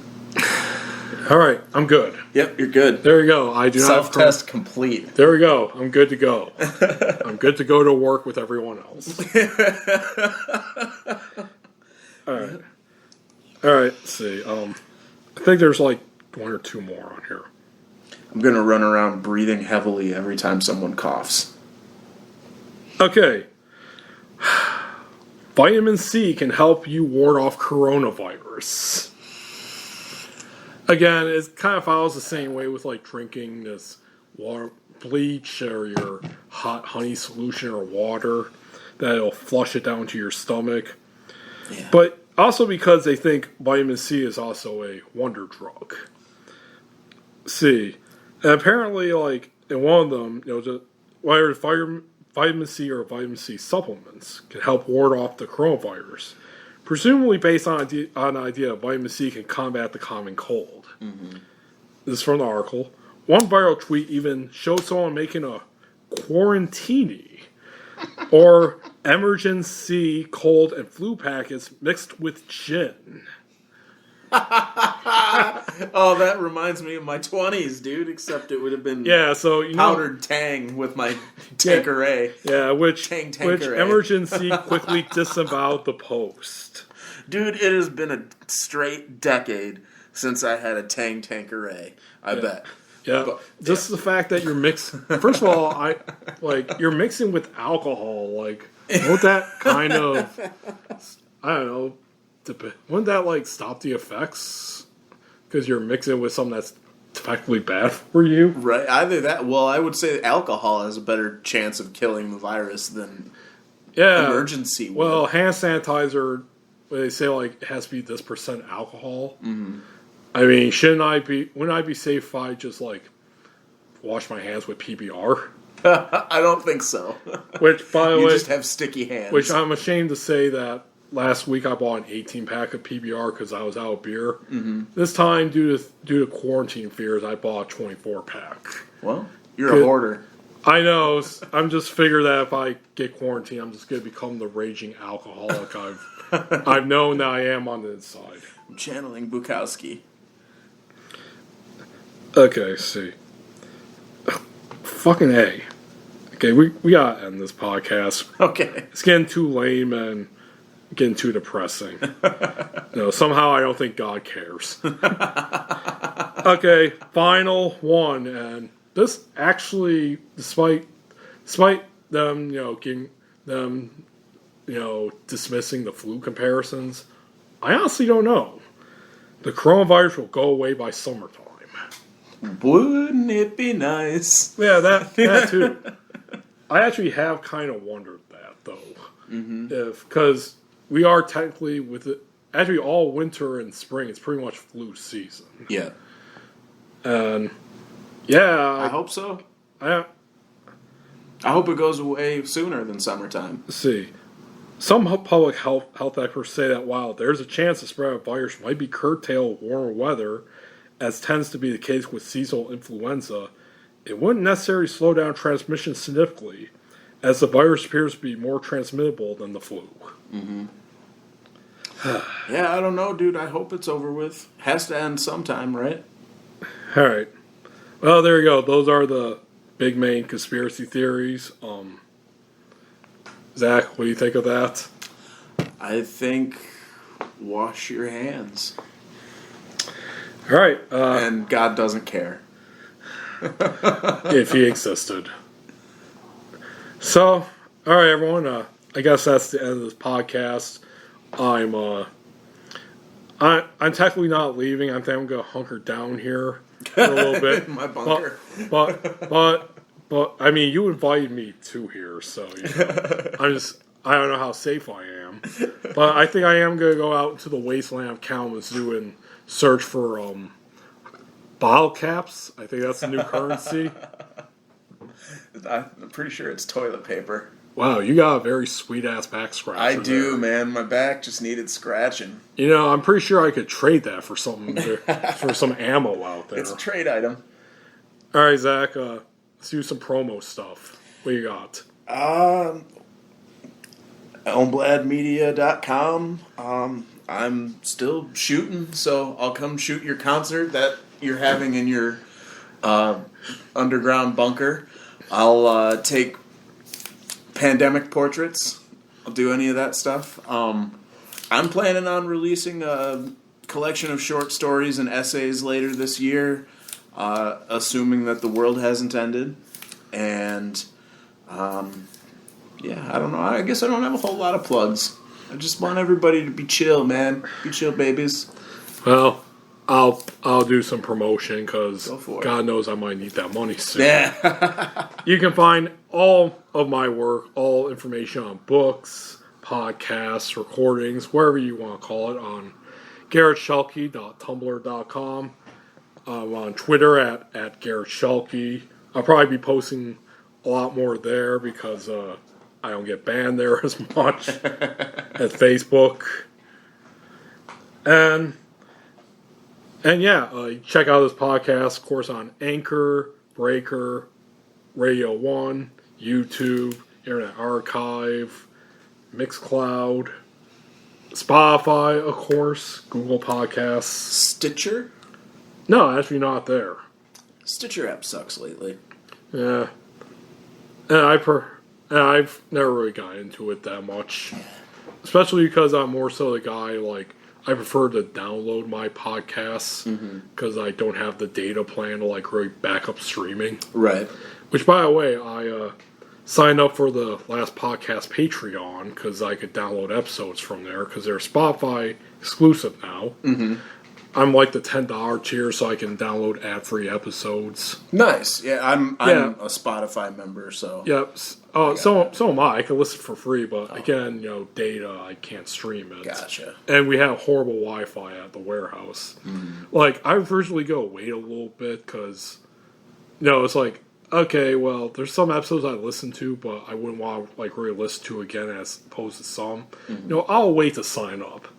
But then they revealed, JFK Part 1. I'm like, oh, god damn it. And I threw my credit card at them. Yeah, just take my money. Yeah. Yeah, no, I got an Audible account. That's my most recent listening experience. Nice. And I'm currently plowing through a 127-hour reading of The Decline and Fall of the Roman Empire. Oh, very timely. Yes, indeed. Well, we all know that, spoiler alert, that the Roman Empire fell because they were just butt-fucking each other.